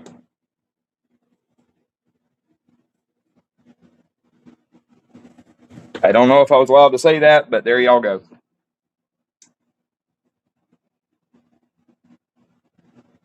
Yeah, man, I'm glad you're gonna like it. The system, even the HM1, man, the system's good, dude. It really is. It's damn good, actually. I just didn't like those clamps, mainly. And then, like I said, just some other simple quality of life changes to just make the system more refined.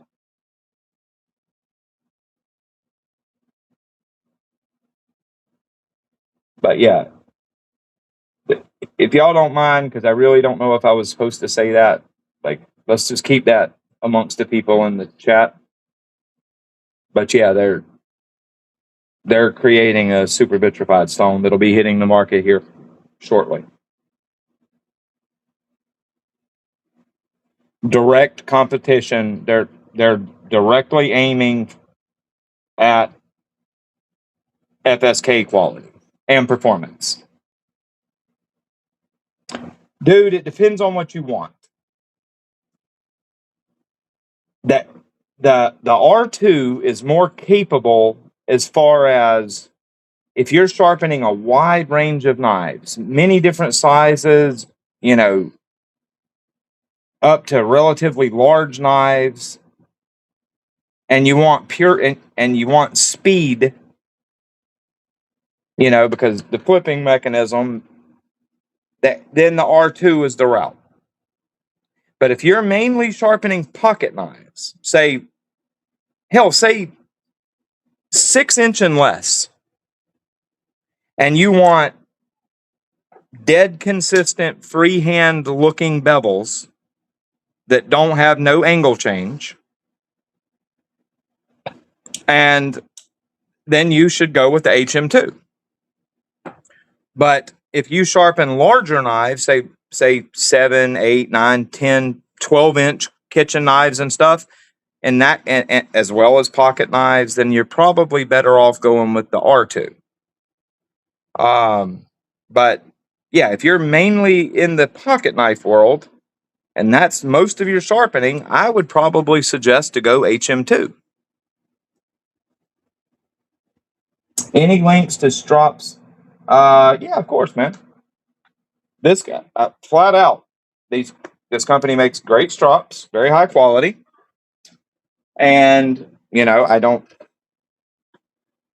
know if you guys, you know, you may not care about this, but and you may. This company right here, Angerstone, they make really high quality strops at a fair price. They use really high grade leather, and they support the channel. You know, not financially, but they support the channel. If I need a new strop, hey guys, send me a strop. They shoot me one over for the channel. No questions asked.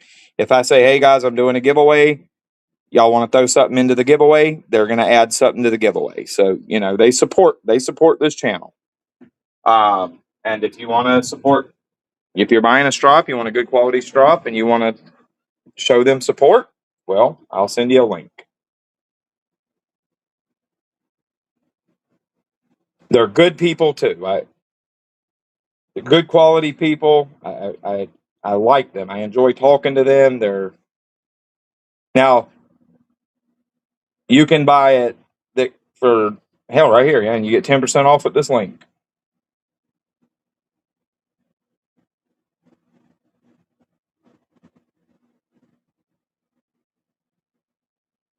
This is a fantastic strop. They're very high quality. You know, can't and for $20 actually, and you get so $18, you can't beat it. Man, you know the kangaroo strop thing. Are you talking about for 1x6s or like 3x8 or 3x10 strops? Because if you're talking 3x8 larger, for freehand, I would suggest in that case that you buy your own kangaroo leather and make it, or else you're going to get eat up on price. If you're talking about 1x6 kangaroo strops, honestly, the Gritomatic ones, they're pretty good, and they're not terribly expensive.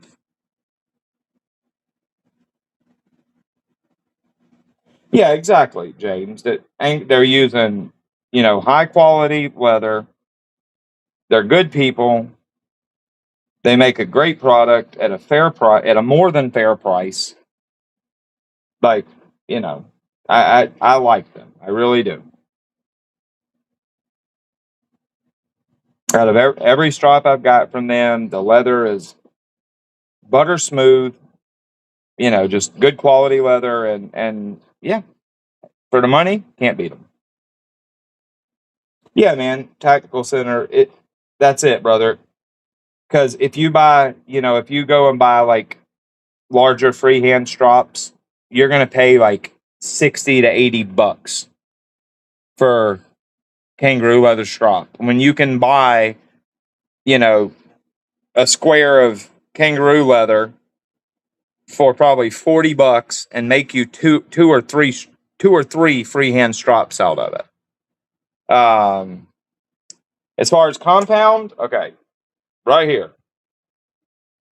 Go buy you a bottle of Lacey's Diamond Emulsion. It's priced well. It's fantastic quality. and high performance stuff. And it's priced very, very fairly. Where's that link? Right here. $23 shipped. Yeah, thank you, James. $23 shipped for basically enough that's going to last you years. Literally, like a 2-ounce bottle is where if you buy from your major your major brands like Gunny Juice or stuff, you're going to pay like $50 for an ounce. For hers, you're getting $23 shipped to your door. And in my opinion, it outperforms Stroppy stuff and Gunny Juice and Jindy emulsions because it's a higher concentration of diamond and a diamond that just cuts better. I 100% agree, Tactical Center. If you go a full progression, that's it right there. 100%. 15, 9, 3, 1, half and a tenth. You have a full progression at that point, and that's some incredibly capable stuff when you build a progression like that. And yes, my damn stone solution, it's here at the post office. I thought it was going to be out for delivery today, and I guess I'll get it in the morning. I actually needed it today. I was going to sharpen, but I'm actually not sharpening right now because my solution didn't come today. I've done gotten to where I like that stone solution so much that I really don't even want to sharpen without it. It's that good. Hey, what's up, Evil? How you doing, brother? I appreciate it, Tactical Center. You know what, dude? Hold on a second.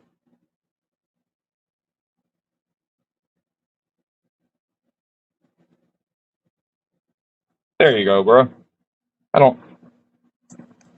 should have done that a while ago. I just never thought about it, to be honest. But let's see. Can I strop after using 400? Yes, man, of course. Okay. If you go watch some videos I've done, there, and it's something that's really not talked about, and it should be. You can very accurately control your edge finish, and I don't mean like the actual finish of how the edge looks, which I mean you can too, but you can. I mean edge finishes and how the cutting edge feels. You can very tightly control that much better than you can on a stone by, say, going with finishing on say a 400 or 600 grit stone. So it's a very, very aggressive edge. And now you hop over to a strop at say like 9 microns or 6 microns. Make a few passes, check the edge. Oh, I want a little higher sharpness. Make a few more passes. Check your edge again. And what you're doing, basically, you're trading aggression or toothiness for sharpness. Every time you make a pass, your sharpness is going to come up, your bite is going to drop a little bit. So you can literally balance it out perfectly to where you want that edge. You can, if you want a little more sharpness, you're at a little less bite, you make a couple passes, check the edge. If you want a little higher sharpness steel, you make another pass, check the edge.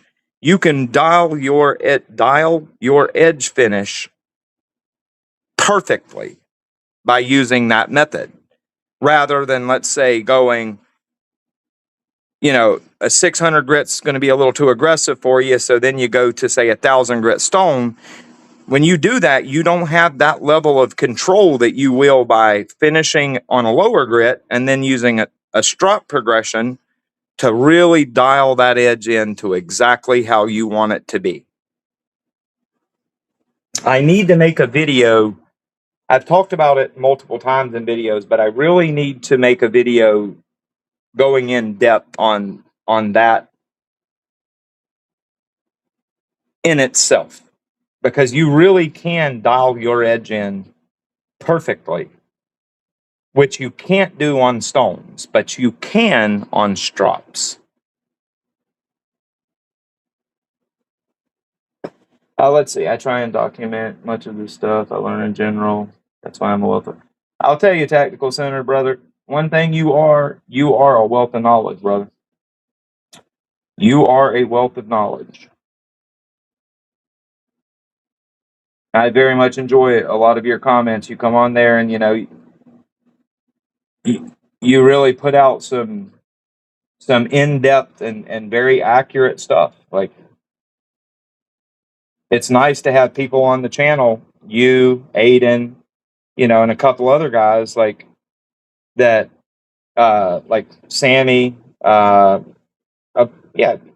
6 or 7 of you guys, and people will comment, and it's hard for me to get to every comment, but I have you guys that are very good at going in, basically answering these questions that people have, and y'all are dead on, and I appreciate it. It helps me out a lot. And I totally agree, James. Stroppy stuff is good stuff, but Lacey's is better, and it's substantially more affordable than Stroppy stuff. Like, no doubt about it. How you doing, Josh? I appreciate you hanging out. I appreciate you coming in, brother. Being late is totally fine. Let's see.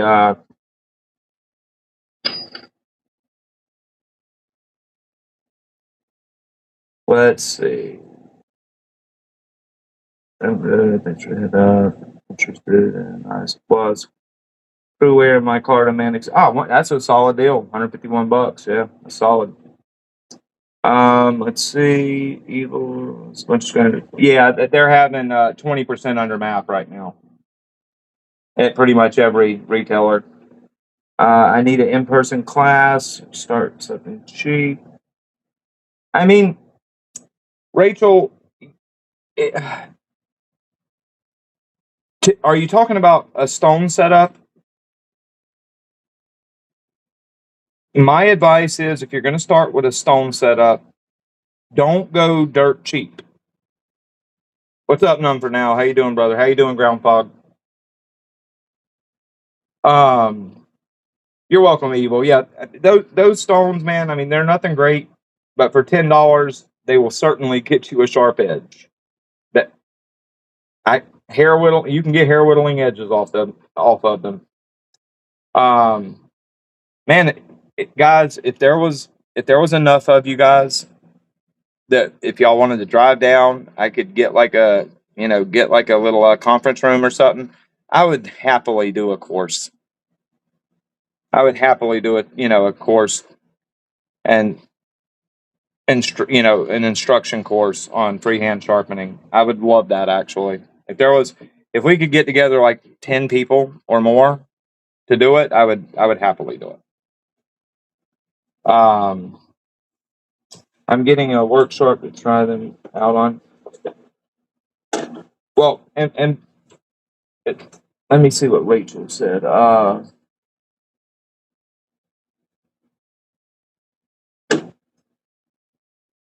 Trying to find her answer to my question. Well, Rachel, what I suggest, I never suggest people start with too cheap of stones.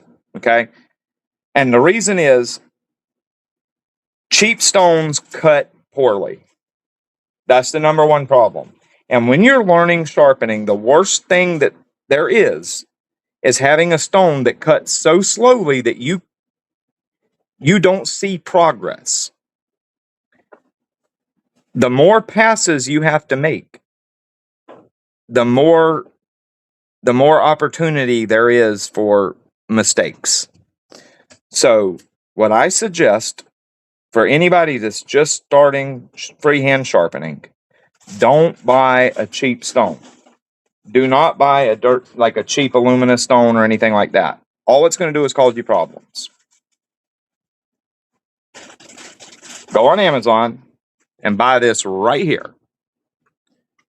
Oh, they're $44. Get the 220-600. It's made by Sharpall. You got a nice quick cutting 220 and a nice 600 finishing side.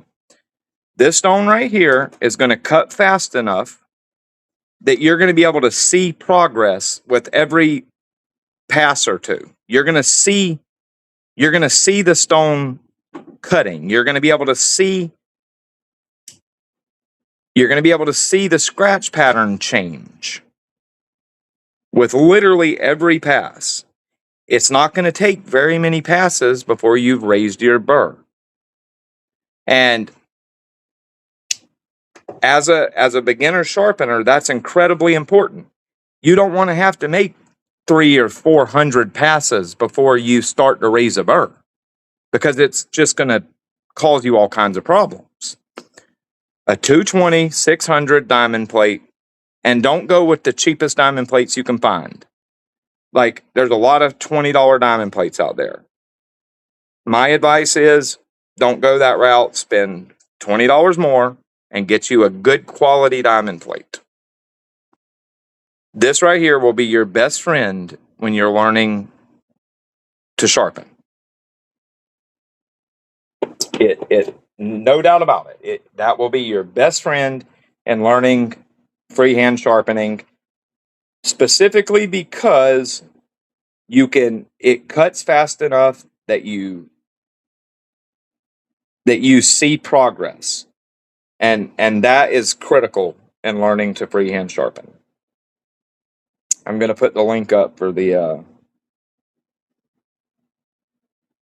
right, that's for the Sharpall 220-600. They're $44. That is a really great entry stone to freehand sharpening that won't cost you very much money. And the next thing, get you a leather strop and some sort of diamond product. Be it, like, if you want to go very, very as low cost as possible, get like an Angerstone strop that comes with a diamond paste for like $25. Or if you want to go, with a little better, get you like some type of strop and a bottle of like 6 or 9 micron emulsion from Lacey for $23. And you're set for your initial, like, that's gonna teach you to sharpen. That is gonna get you results. Let's see. I went Zarlek after Work Pro. None for now, not bad. The factory edge is only like 400 grit and won't last long. It would be beneficial to do a full start. 100%. 100%. DCS, you pick up anything nice for yourself at Blade Joe? Brother, I got this. It's just a $30 piece from Baron Sons, kind of like carbon sod buster, but a lockback. I got that. I bought me and my son both a M4 PM2 Tanto, just kind of for the collection. And I actually put in a bid on a full, a one-off custom Arius, but quickly got shut out on that. I put 11K bid and somebody immediately put 19K over me, so I fell out immediately because my hard limit was 17K and I really didn't want to pay that for it, but I would have because I really wanted that knife, and that is an appreciating asset. But yeah, I got shut out. Literally the next bid went 8K over me and 2K over my hard limit, so I was out after that. But yeah, I did want that knife, I'm not going to lie, because that is 100% an appreciating asset.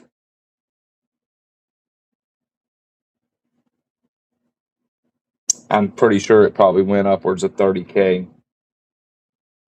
Way, way, way beyond what I could pay for it. But it seems like I bought something else, though. I just can't remember what. The Tantos and that, and I was thinking about it earlier. Seems like I bought something else, but I don't know what. Yeah, I don't remember. I know I bought another knife. I just don't know what. Well, let's see. It's factory. The factory edge is at 400. Can I start with a higher grit? Well, it depends on what you want. If you're going to, the factory edge finish doesn't have anything to do with where you can start grit wise. Like you could start at 220 and remove a little bit of steel, or you could if it's at 400, you could start at 1K and clean up that scratch pattern. It just depends. Yeah, it depends on what you're wanting to do. Like if it's a fresh edge, let's say this is a fresh edge right here, fresh out of the box. And let's say, it's at around 400 grit, but I want to take this up to 1000 grit. Yes, I can match the factory bevel angle and just hop right to 1000 grit stone and put 1000 grit finish on it.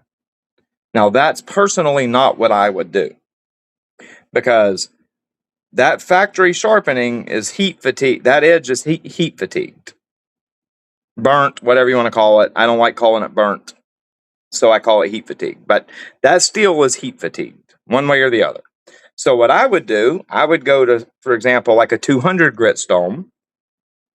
Even if I wasn't going to reprofile it, if I was going to keep the same angle, I would go to a 200 grit roundabout stone, remove some steel while keeping the angle the same.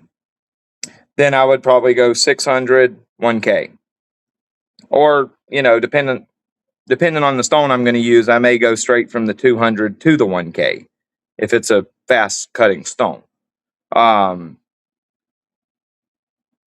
yeah, so that's how I would do it.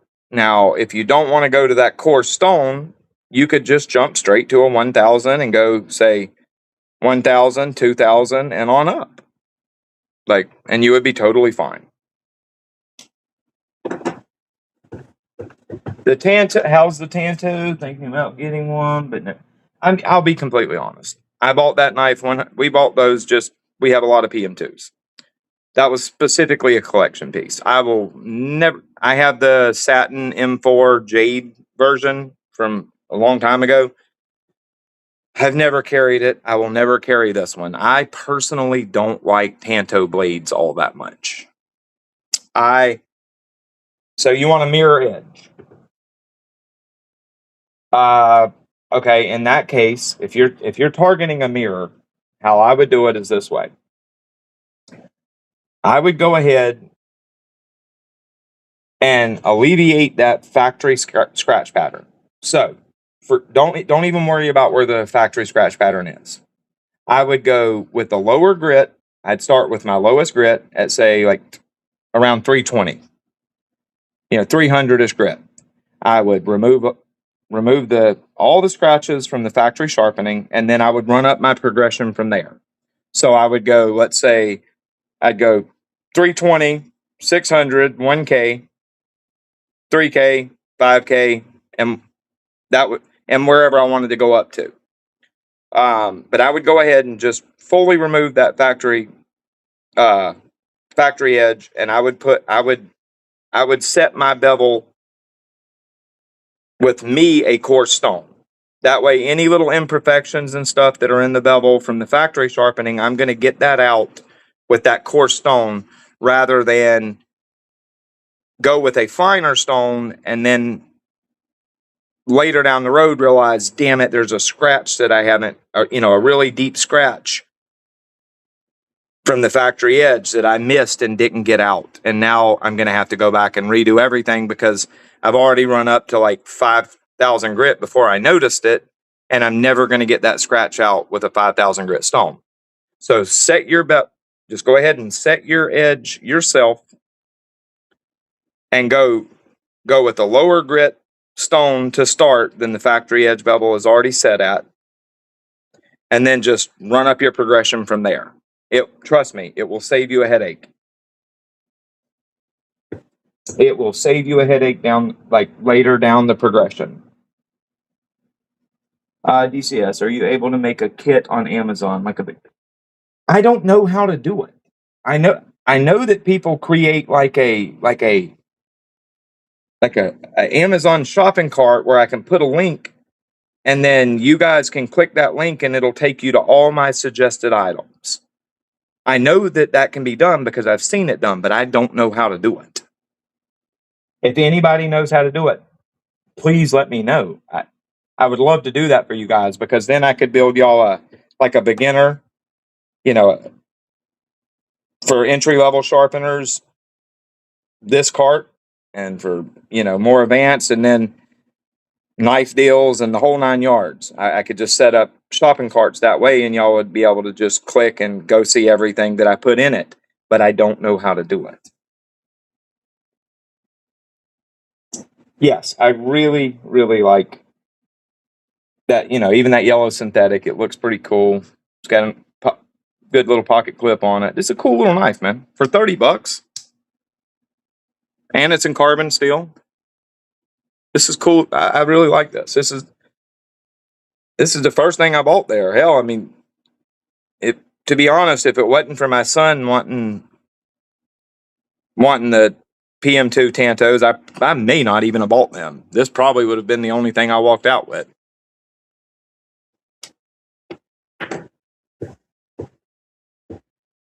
I know what it was. The other thing, I didn't buy it. That's why I couldn't remember where I bought it from. I know what it was. I won it. Yeah, it was this. That's right. I won it. This spider bite kit.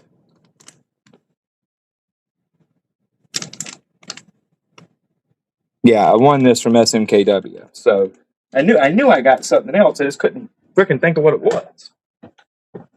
And I was trying to picture where I bought it from, but it just wasn't popping in my brain. But that's why it wasn't, because I didn't buy it. I won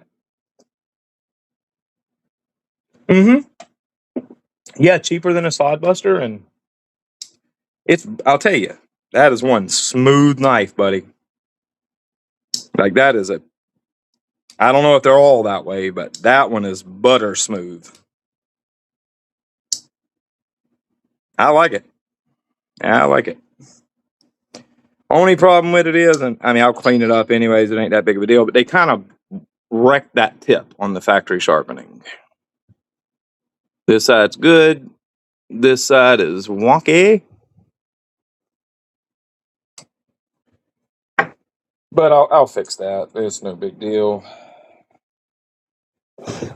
Let's see. That S35. Yeah, I got one. I actually had the red, white, and blue one on the way. I bought one of these. Where's it at? Yeah, it's not here yet. I'll probably have it tomorrow. Oh, y'all know what? I got something, man. I forgot. I'll show y'all. I really like this knife, by the way. Not this one. I like this too, but it's not the knife I'm talking about. Yeah, this is the Crossroads Sodbusters. They're an S35. I have two of these. And now I got the red, white, and blue G10 one on the way. These are really sick. They are. And only, I think, $72 retail or MAP pricing. But it's a fantastic little knife. They really are. And I'll tell you what, they got a stout back spring. That is a serious back spring. But yeah, I like them.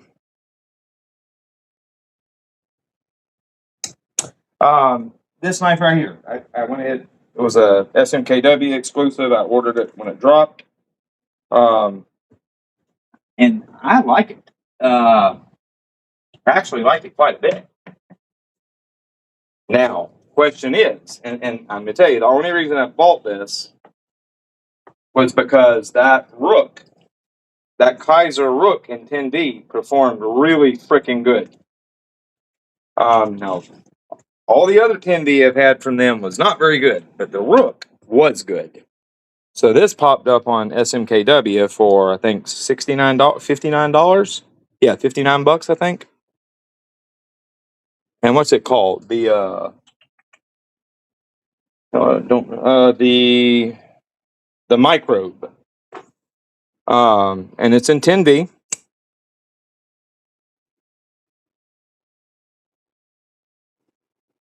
If it'll show. Yeah, it's in 10V. Now, if this 10V is done as nicely as ran as hard and done as nicely as that rook in 10V, this is going to be a damn sweet little cutter right here. I've actually used it. I've cut a couple boxes with it, and it's staying sticky. I haven't done much cutting with it, but we'll see. We'll see. Like, I like the action. It's really comfortable in hand.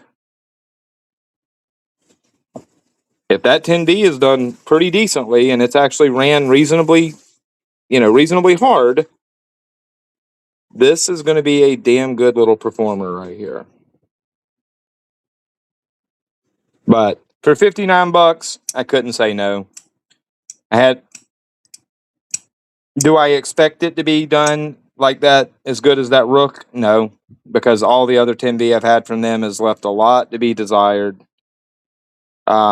That rook just happened to be good. I'm hoping this is like that rook is, but I doubt it. But at $59, it is what it is. I had to take the chance. But it's shockingly comfortable in hand. Like, it really is. The design of this knife, ergonomic wise, is fantastic. Fantastic.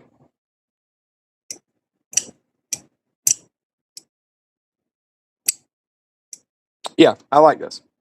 So we'll see. We'll do a cut test on it. And, after I get an edge or two on it, we'll see how it does. Hopefully it's ran as hard as that rook is and it performs like that rook. And if it does, that's going to be a damn sweet little knife. If not, oh well. $60. Let's see. I'm sure I can fix it. I got the lightweight PM2. Yeah, I got one of the 15B ones. Not nice, bro. Should have been there to get one of those. Yeah, they had some seconds. Sadly, they were all gone on Friday. If not, I would have. If I could have got there early enough on Friday to get some of the 15B PM2 seconds, I would have got some, and I would have sold them to you guys that don't have or haven't got them yet. I would have sold them at what I paid for them, but I was too late. They had sold them all. I got caught in traffic, and the tire thing messed me up, and then got caught in really bad traffic, and that further messed me up. So for Friday, sadly. I'm sure you can fix that easy, but I think they were selling the lightweight PM2 seconds. I think the guy said $90. Feels weird or 110. I think $90 is what he said. I could be wrong. Maybe it was 110, but I think 90. It feels weird not having the pocket clip knife anymore.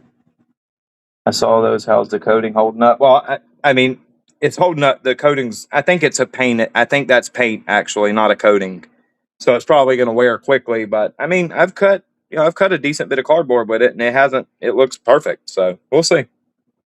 But I do believe it's painted, not an actual coating. So I expect it to wear pretty quickly. For a mirrored edge, for those wanting to know the theory, is to move up some grits with each new stone to remove. That's it. That's all it is. Exactly what Tactical Center said. That's all it is. You're simply using the higher grit stone to replace the stone before its scratch pattern with that current grit scratch pattern, and then once you've done that, now you move to the next stone and you repeat. That's all creating a mirror is.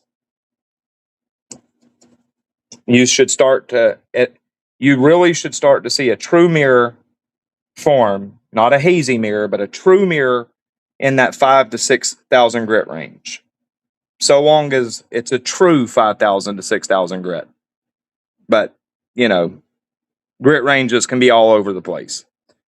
But if it's a true 5 to 6K grit, you're going to start to see a true mirror forming at that grit level. Wish these Chinese companies were more. Yeah, me too, Evil. Me too. Hell yeah. I mean, that dude, that rook in 10D is a badass. Now, did I get lucky and just got a really good one? Maybe. That's another reason why I went ahead and bought that 10V from in that piece right there, because I want to see, did they actually change their heat treat? Are they actually running the steel harder? Or did I just get lucky on that rook? And, did you get lucky with your whiskey jack? Or are they running them harder now and bringing the performance up? We'll find out. I appreciate it, Matt. That's what I'm here for, man. I'm here to help you guys. What were they selling for? What selling for? That micro, $59. And that's not at the show. That they have them on the site right now, which I'm surprised they're not sold out, because they're limited to 150 of them. I'm shocked they're not sold out yet. Hi, Pete. What's up, Greg? Hope you're doing well, my brother. I appreciate it, man. DCS, what do you think of the Chinese analogs of current state? Man, that's a good question, brother. That's a good question. You see, at the end of the day, I believe how do I put this? I believe we get analogs a lot more than we realize we do. With them saying, oh, this is S90V, or this is M390, this is 20CV. I believe we get analogs a lot more than we realize we do. They claim this, but you're actually not getting that. You're actually getting an analog. It's hard to say, man. It's hard to say, because is it the steel itself creating the problems? Is it poor heat treat quality? Is it them intentionally tempering too soft? It's just hard to say, man. I wouldn't mind having some samples. I wouldn't mind having a couple bars of like S90V analog, Magnacut analog, and actually doing proper heat treatments on it and seeing if it performs similar to the actual composition. But I just think there's so much variation from manufacturer to manufacturer that it almost makes the compositions irrelevant in a lot of cases. I really, that's kind of how I feel on it, to be honest. That's when it comes to China production, and hell, sometimes even U.S. production, man. There's just so much variation from company to company. Like, I have Magna Cup from Tactile that's like a what's it called, a rock wall, I think. It's terrible. It's terrible. And I think I paid 400. Those are USA made knives. I think I paid like $400 for it. And that Magna Cut is terrible.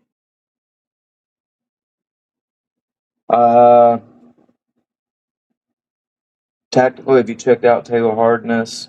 Yeah, we've all seen Taylor. But see, and I'm glad Taylor's doing what he's doing. It's nice to have somebody poking knives and giving us hardness, but there's a problem with that too. And I've said this, and I'm sure some people didn't appreciate it, and it is what it is. But I'm going to tell you guys the truth. Like, and this proved my point. Taylor put out a post. He just poked that new Miguron D2. 62 to 63 D2. And what happened? The moment it was posted out and Metal Complex said something, Miguron put out D2 at 62 to 63 HRC. Bam. Sold out. Tens of thousands of knives sold like that. Right? Yes.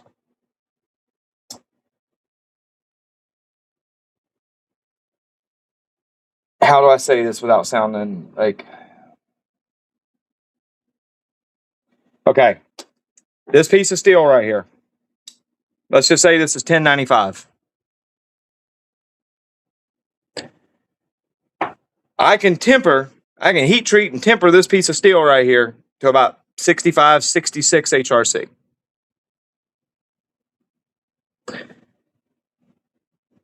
If I put this piece of steel in this knife and sold these knives at 65 HRC, 1095, do you think that's a good thing or a bad thing? Thank you, Dale. Thank you, Dale. That's where I'm going. That's where I'm going with this. A lot of people would be, holy shit, 1095 at 65 HRC. That's crazy. Like, that's so good. Hardness is not everything. Hardness is one part of the equation. One part. Hardness doesn't say that the microstructure is that the heat treatment itself was great and the microstructure is great. It doesn't mean that you don't have mad grain growth and now you're going to have edge stability problems that are furthered by the increased hardness. Hardness is important, but hardness is one part of the equation. One part. Hardness is not everything. Why do you think? Here's a prime example. Spyderco is like I have my Spyderco mule. I had it poked a long time ago. I think it was 62 and like 62.3. That 62.3 Rockwell MagnaCut absolutely destroys an edge retention Kershaw MagnaCut I have that poked it right at 64. Absolutely destroys it in edge retention. Like, the difference is like 30% in my cut test. Why is that? I'll tell you why.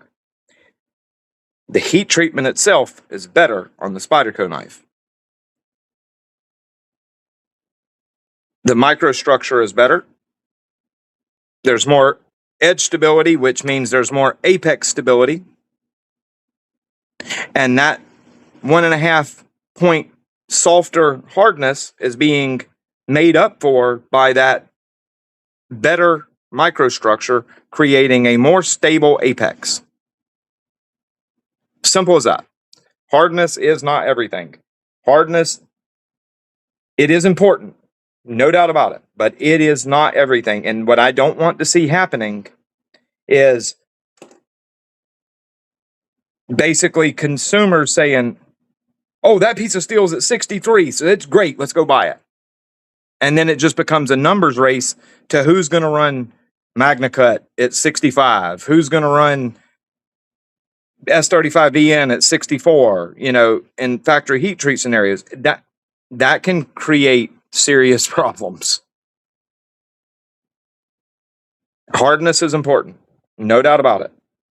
It's very important, but there's more to a good performing piece of steel than just hardness. And punching a knife with an HRC, with an indenter and getting that number, that only tells you one thing. It tells you how hard that piece of steel is, nothing more. And a lot of people are failing to realize that. And of course, you're going to have your influencers using those numbers as pure advertisement. Can you imagine? I want you to think about something right now. When Metal Complex come out and with the croc at 62, 63 HRC and people fucking went crazy over it. Imagine how many knives were bought through his affiliate link within 24 hours of him putting that video out. He's probably making 15% commission per knife. just stop and think for 1 second about how many 35 or whatever dollars those knives were. Think of 15% for every $35 for every time that link was clicked and one of those knives were bought. That's a fucking serious payday right there. Just think about that for a second. Just think about that for a second. M390, it doesn't start to perform until about 62. You get M390 that's below 62, it's not going to perform all that. It really starts to come alive at 62 plus. And it really does, but it's a completely different steel at, say, 63 compared to 60. Completely different steel.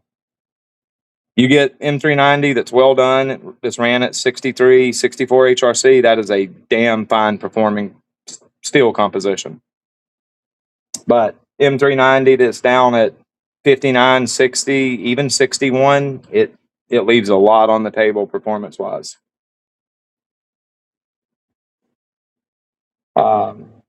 Yeah, exactly, Tactical Center. He don't care because just what I just said.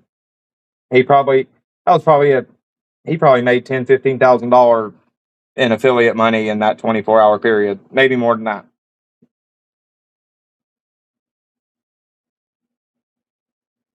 I mean, it's, that's why I'm sorry, but the influencers don't give a fuck about the consumer. They give a fuck about their pocket. That's just the way it is. It's sad, but that's the way it is.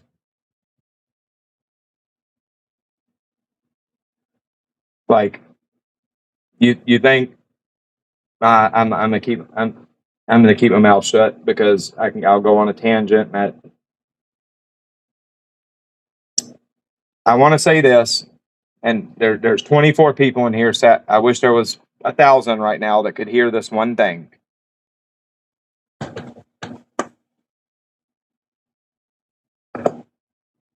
Every influencer that makes a living doing this, please listen to me, every influencer that makes a living doing this, they have back-end deals with these companies like Migron and Kaiser and whomever, okay? Me, for example, if you go on Amazon and you buy this knife right here with my link, I get 3%. If you click the link to this knife and you buy this can of drink right here, I still get 3%, okay? These influencers, they have back-end deals with these companies because there's what's called Amazon tracking links.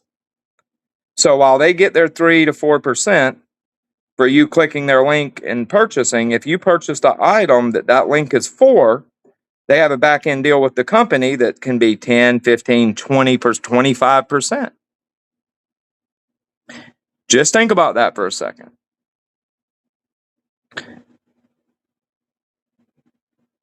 Just think about that for a second. And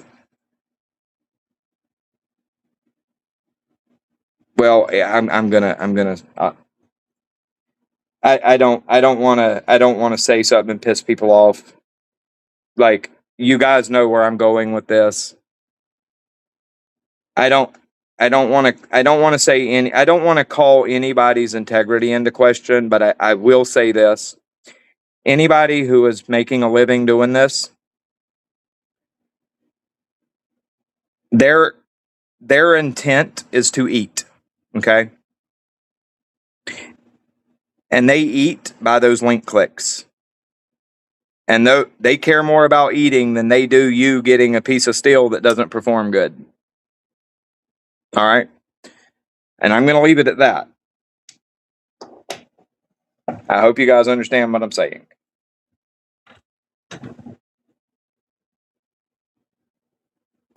Heat treating is 100%, Todd. Finished HRC final HRC can be dependent on many things, and it can tell you a lot or it can tell you a little about how a piece of steel is going to perform. Simple as that.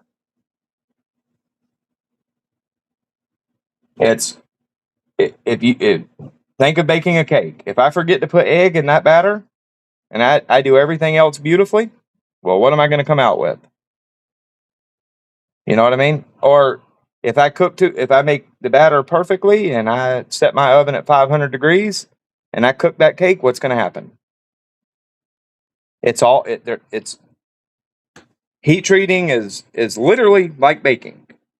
I mean, it literally is. And there's cause and effect to everything, just as there is in cooking. Just don't run and jump just because of a number. Okay? Don't go open your wallets just because you see a high number. And because that high number is probably not going to tell you everything you want to know. Now, I'm going to say this. I've got the Migron, I've got the Croc and the other one on the way. I bought them. When I cut test them, when they get here, I'm immediately going to sharpen them, knock like 3 edges worth of steel off of them, set an edge, and cut test them. How do you guys think they're going to perform? Do you think they're going to perform like incredibly well done D2? Do you think they're going to outperform like Kubi D2 or Petrified Fish K110? Do you think they're going to perform at that level? Do you think they're going to perform higher? Or do you think that they're going to have edge stability issues and run into, apex failure? What do you think? I personally believe they're going to be done decently as far as heat treat quality. You're going to have a decent microstructure, and I do believe they're going to be ran on the hard side. I do believe the numbers. But I don't believe they're going to perform like everybody thinks they're going to perform. Like, oh my God, 63 HRC D2, that's going to perform crazy good. I don't think that's what we're going to see. I think we're going to run into microchipping, and now I could be completely wrong. But I think we're going to see microchipping that starts at about 80 to 90 cuts, which is, where good D2 is in that 90 to say 110 cut range. I think we're going to get to about that range, and then we're going to start to see microchipping, and that'll tell you. If you see that, there's microstructure issues. We'll see. Okay, well, I'm glad to hear that, Jane. This is just my guess. I fully expect it to perform. I expect it to hold an edge to about the level of your well-done D2. So I'm not saying like I expect it to fail early. I expect it to get up there around where your well-done D2 performs, and when it gets up there, that in that 90 to say 100 cut range, that's where I believe we'll start to see basically micro fracturing. And I could be completely wrong. We'll see. We'll see. This is just my guess, because what I believe they did, I don't believe they are still just running a very, they're not investing a lot in the heat treat protocol itself. I believe they're simply tempering harder, and I believe that's how they're inflating the hardness. Now, I could be wrong, but at $30-something, like, they can't be doing too much. We'll see. I don't want to, this is totally conjecture what I'm saying right now. I have no idea because they're not in my hand, but we shall see. And I don't know. They could, they could be doing a damn fine heat treat on it, and saying, well, if we give people really, really well done D2, that'll make them more likely to buy our premium knives, and bring them into the brand. It could be something like that, and that could be some crazy well done D2. We'll see. We will see. That's why I didn't just get one piece. I wanted multiple samples. There's some damn good D2 out there, bro. There is some damn good D2 out there. A lot of people, don't realize just how good D2 can perform.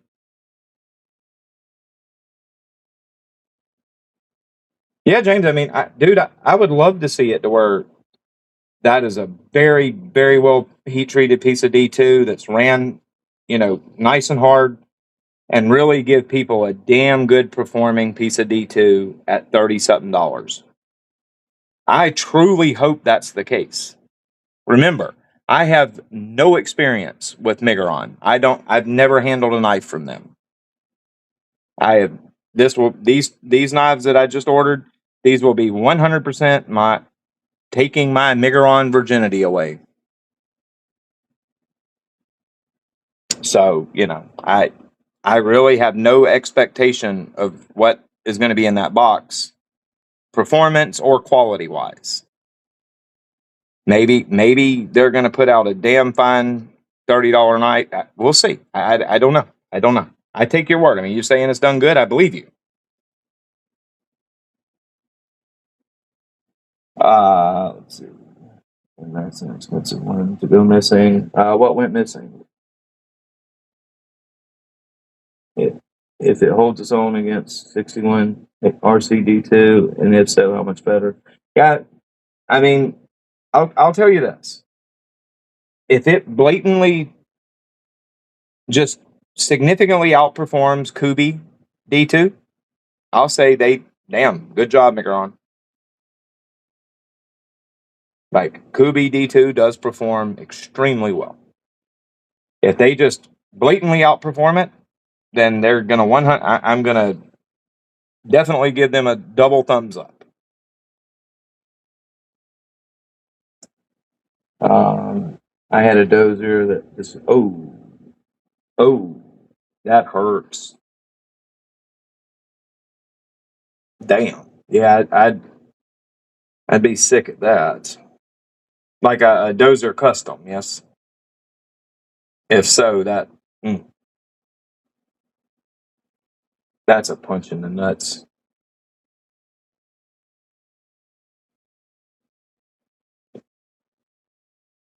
I thought it was. Hey man, I'll tell you what. I've had a few pieces yoinked over the years. Some that seriously hurt. I had a Paisan stole off my desk. That was a double punch in the nuts. And what's really crazy, I know who did it. I know who did it. I know for a fact who did it, but I don't have evidence. I'm not going to just accuse somebody like that because I know, even though I know it, but I can't say, hey, come in the office and look at this videotape. I know it, but it is what it is. Kubi D2 is damn good, dude.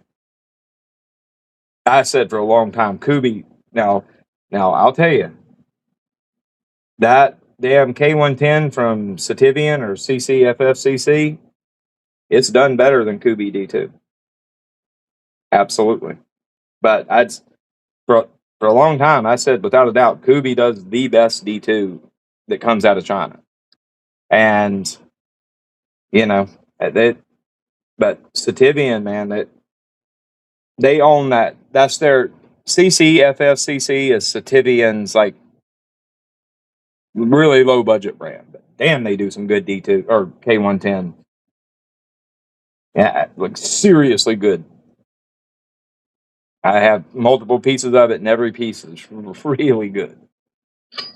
And at that price, damn, I don't know how they do it. I really don't. But to be completely honest, the K110 from them, the DC53 from them, the OS 10, the S90V, and the M390 has all performed really good. Sativian is man, they're killing it. Plain and simple, they are killing it. Let's see. The only stone I have is 150 grit and 4. I just started. Let's see. Okay, well, I can tell you this. You're definitely not going to create a mirror at 400 grit. It's way too deep of scratches. What a 400 grit edge is going to look like. Hold on a second.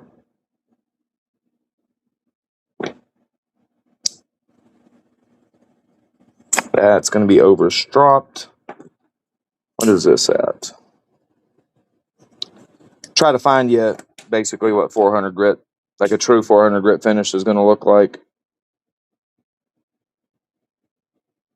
Okay, here you go.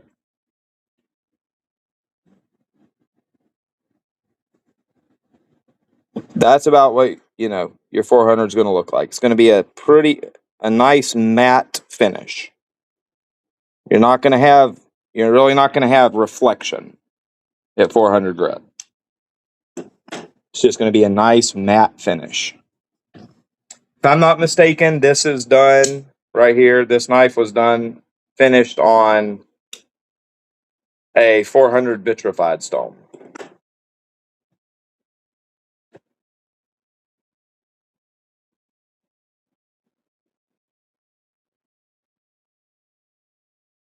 Miguron's in. Ooh. Oh, okay. So this is when was that M390 poked at 57? Like a while ago, and that now they're trying to fix things. Is it that, or is this recent? Because man, if 57 HRC M390 is going to perform like shit, you might as well at that hardness. You might as well have 14C performance wise. Oh shit! Just had a slate buoy stolen. That hurts. That really hurts, especially as hard as they are to come by now. People don't want to get rid of them to have them.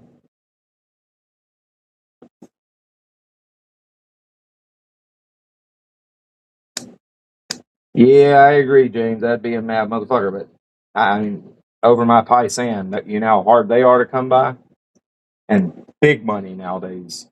It killed me, dude. That killed me. That was it. But yeah, if I lost a buoy, I'd be about equally pissed. Oh, 100%. Yeah, Psyche, like those Psyche K390 knives are, yeah, money well spent, and you're getting a ton of performance for your dollar. A ton of performance for your dollar.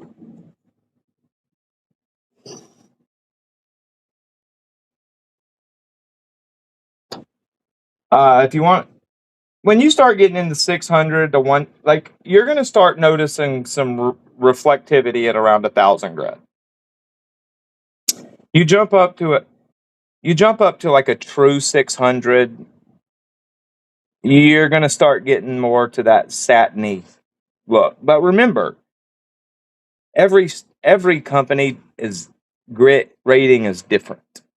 So, that's why you'll hear me say a true 600 grit or a true 1000 grit, because one company's 600 might be another company's 1000 or vice versa. Like it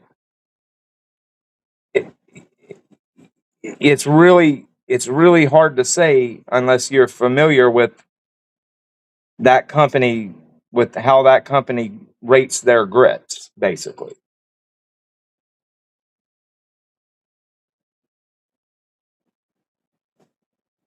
Like here's a prime example. I'll give you a really prime example of what I mean. This stone right here.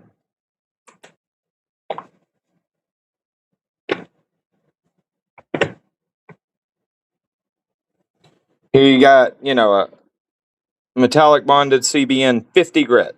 So you're at 250 to 315 micron. Okay. This stone right here, so this is, you know, say a 300 micron stone. Well, this is also a 300 micron stone. And this right here is a baby compared to this. This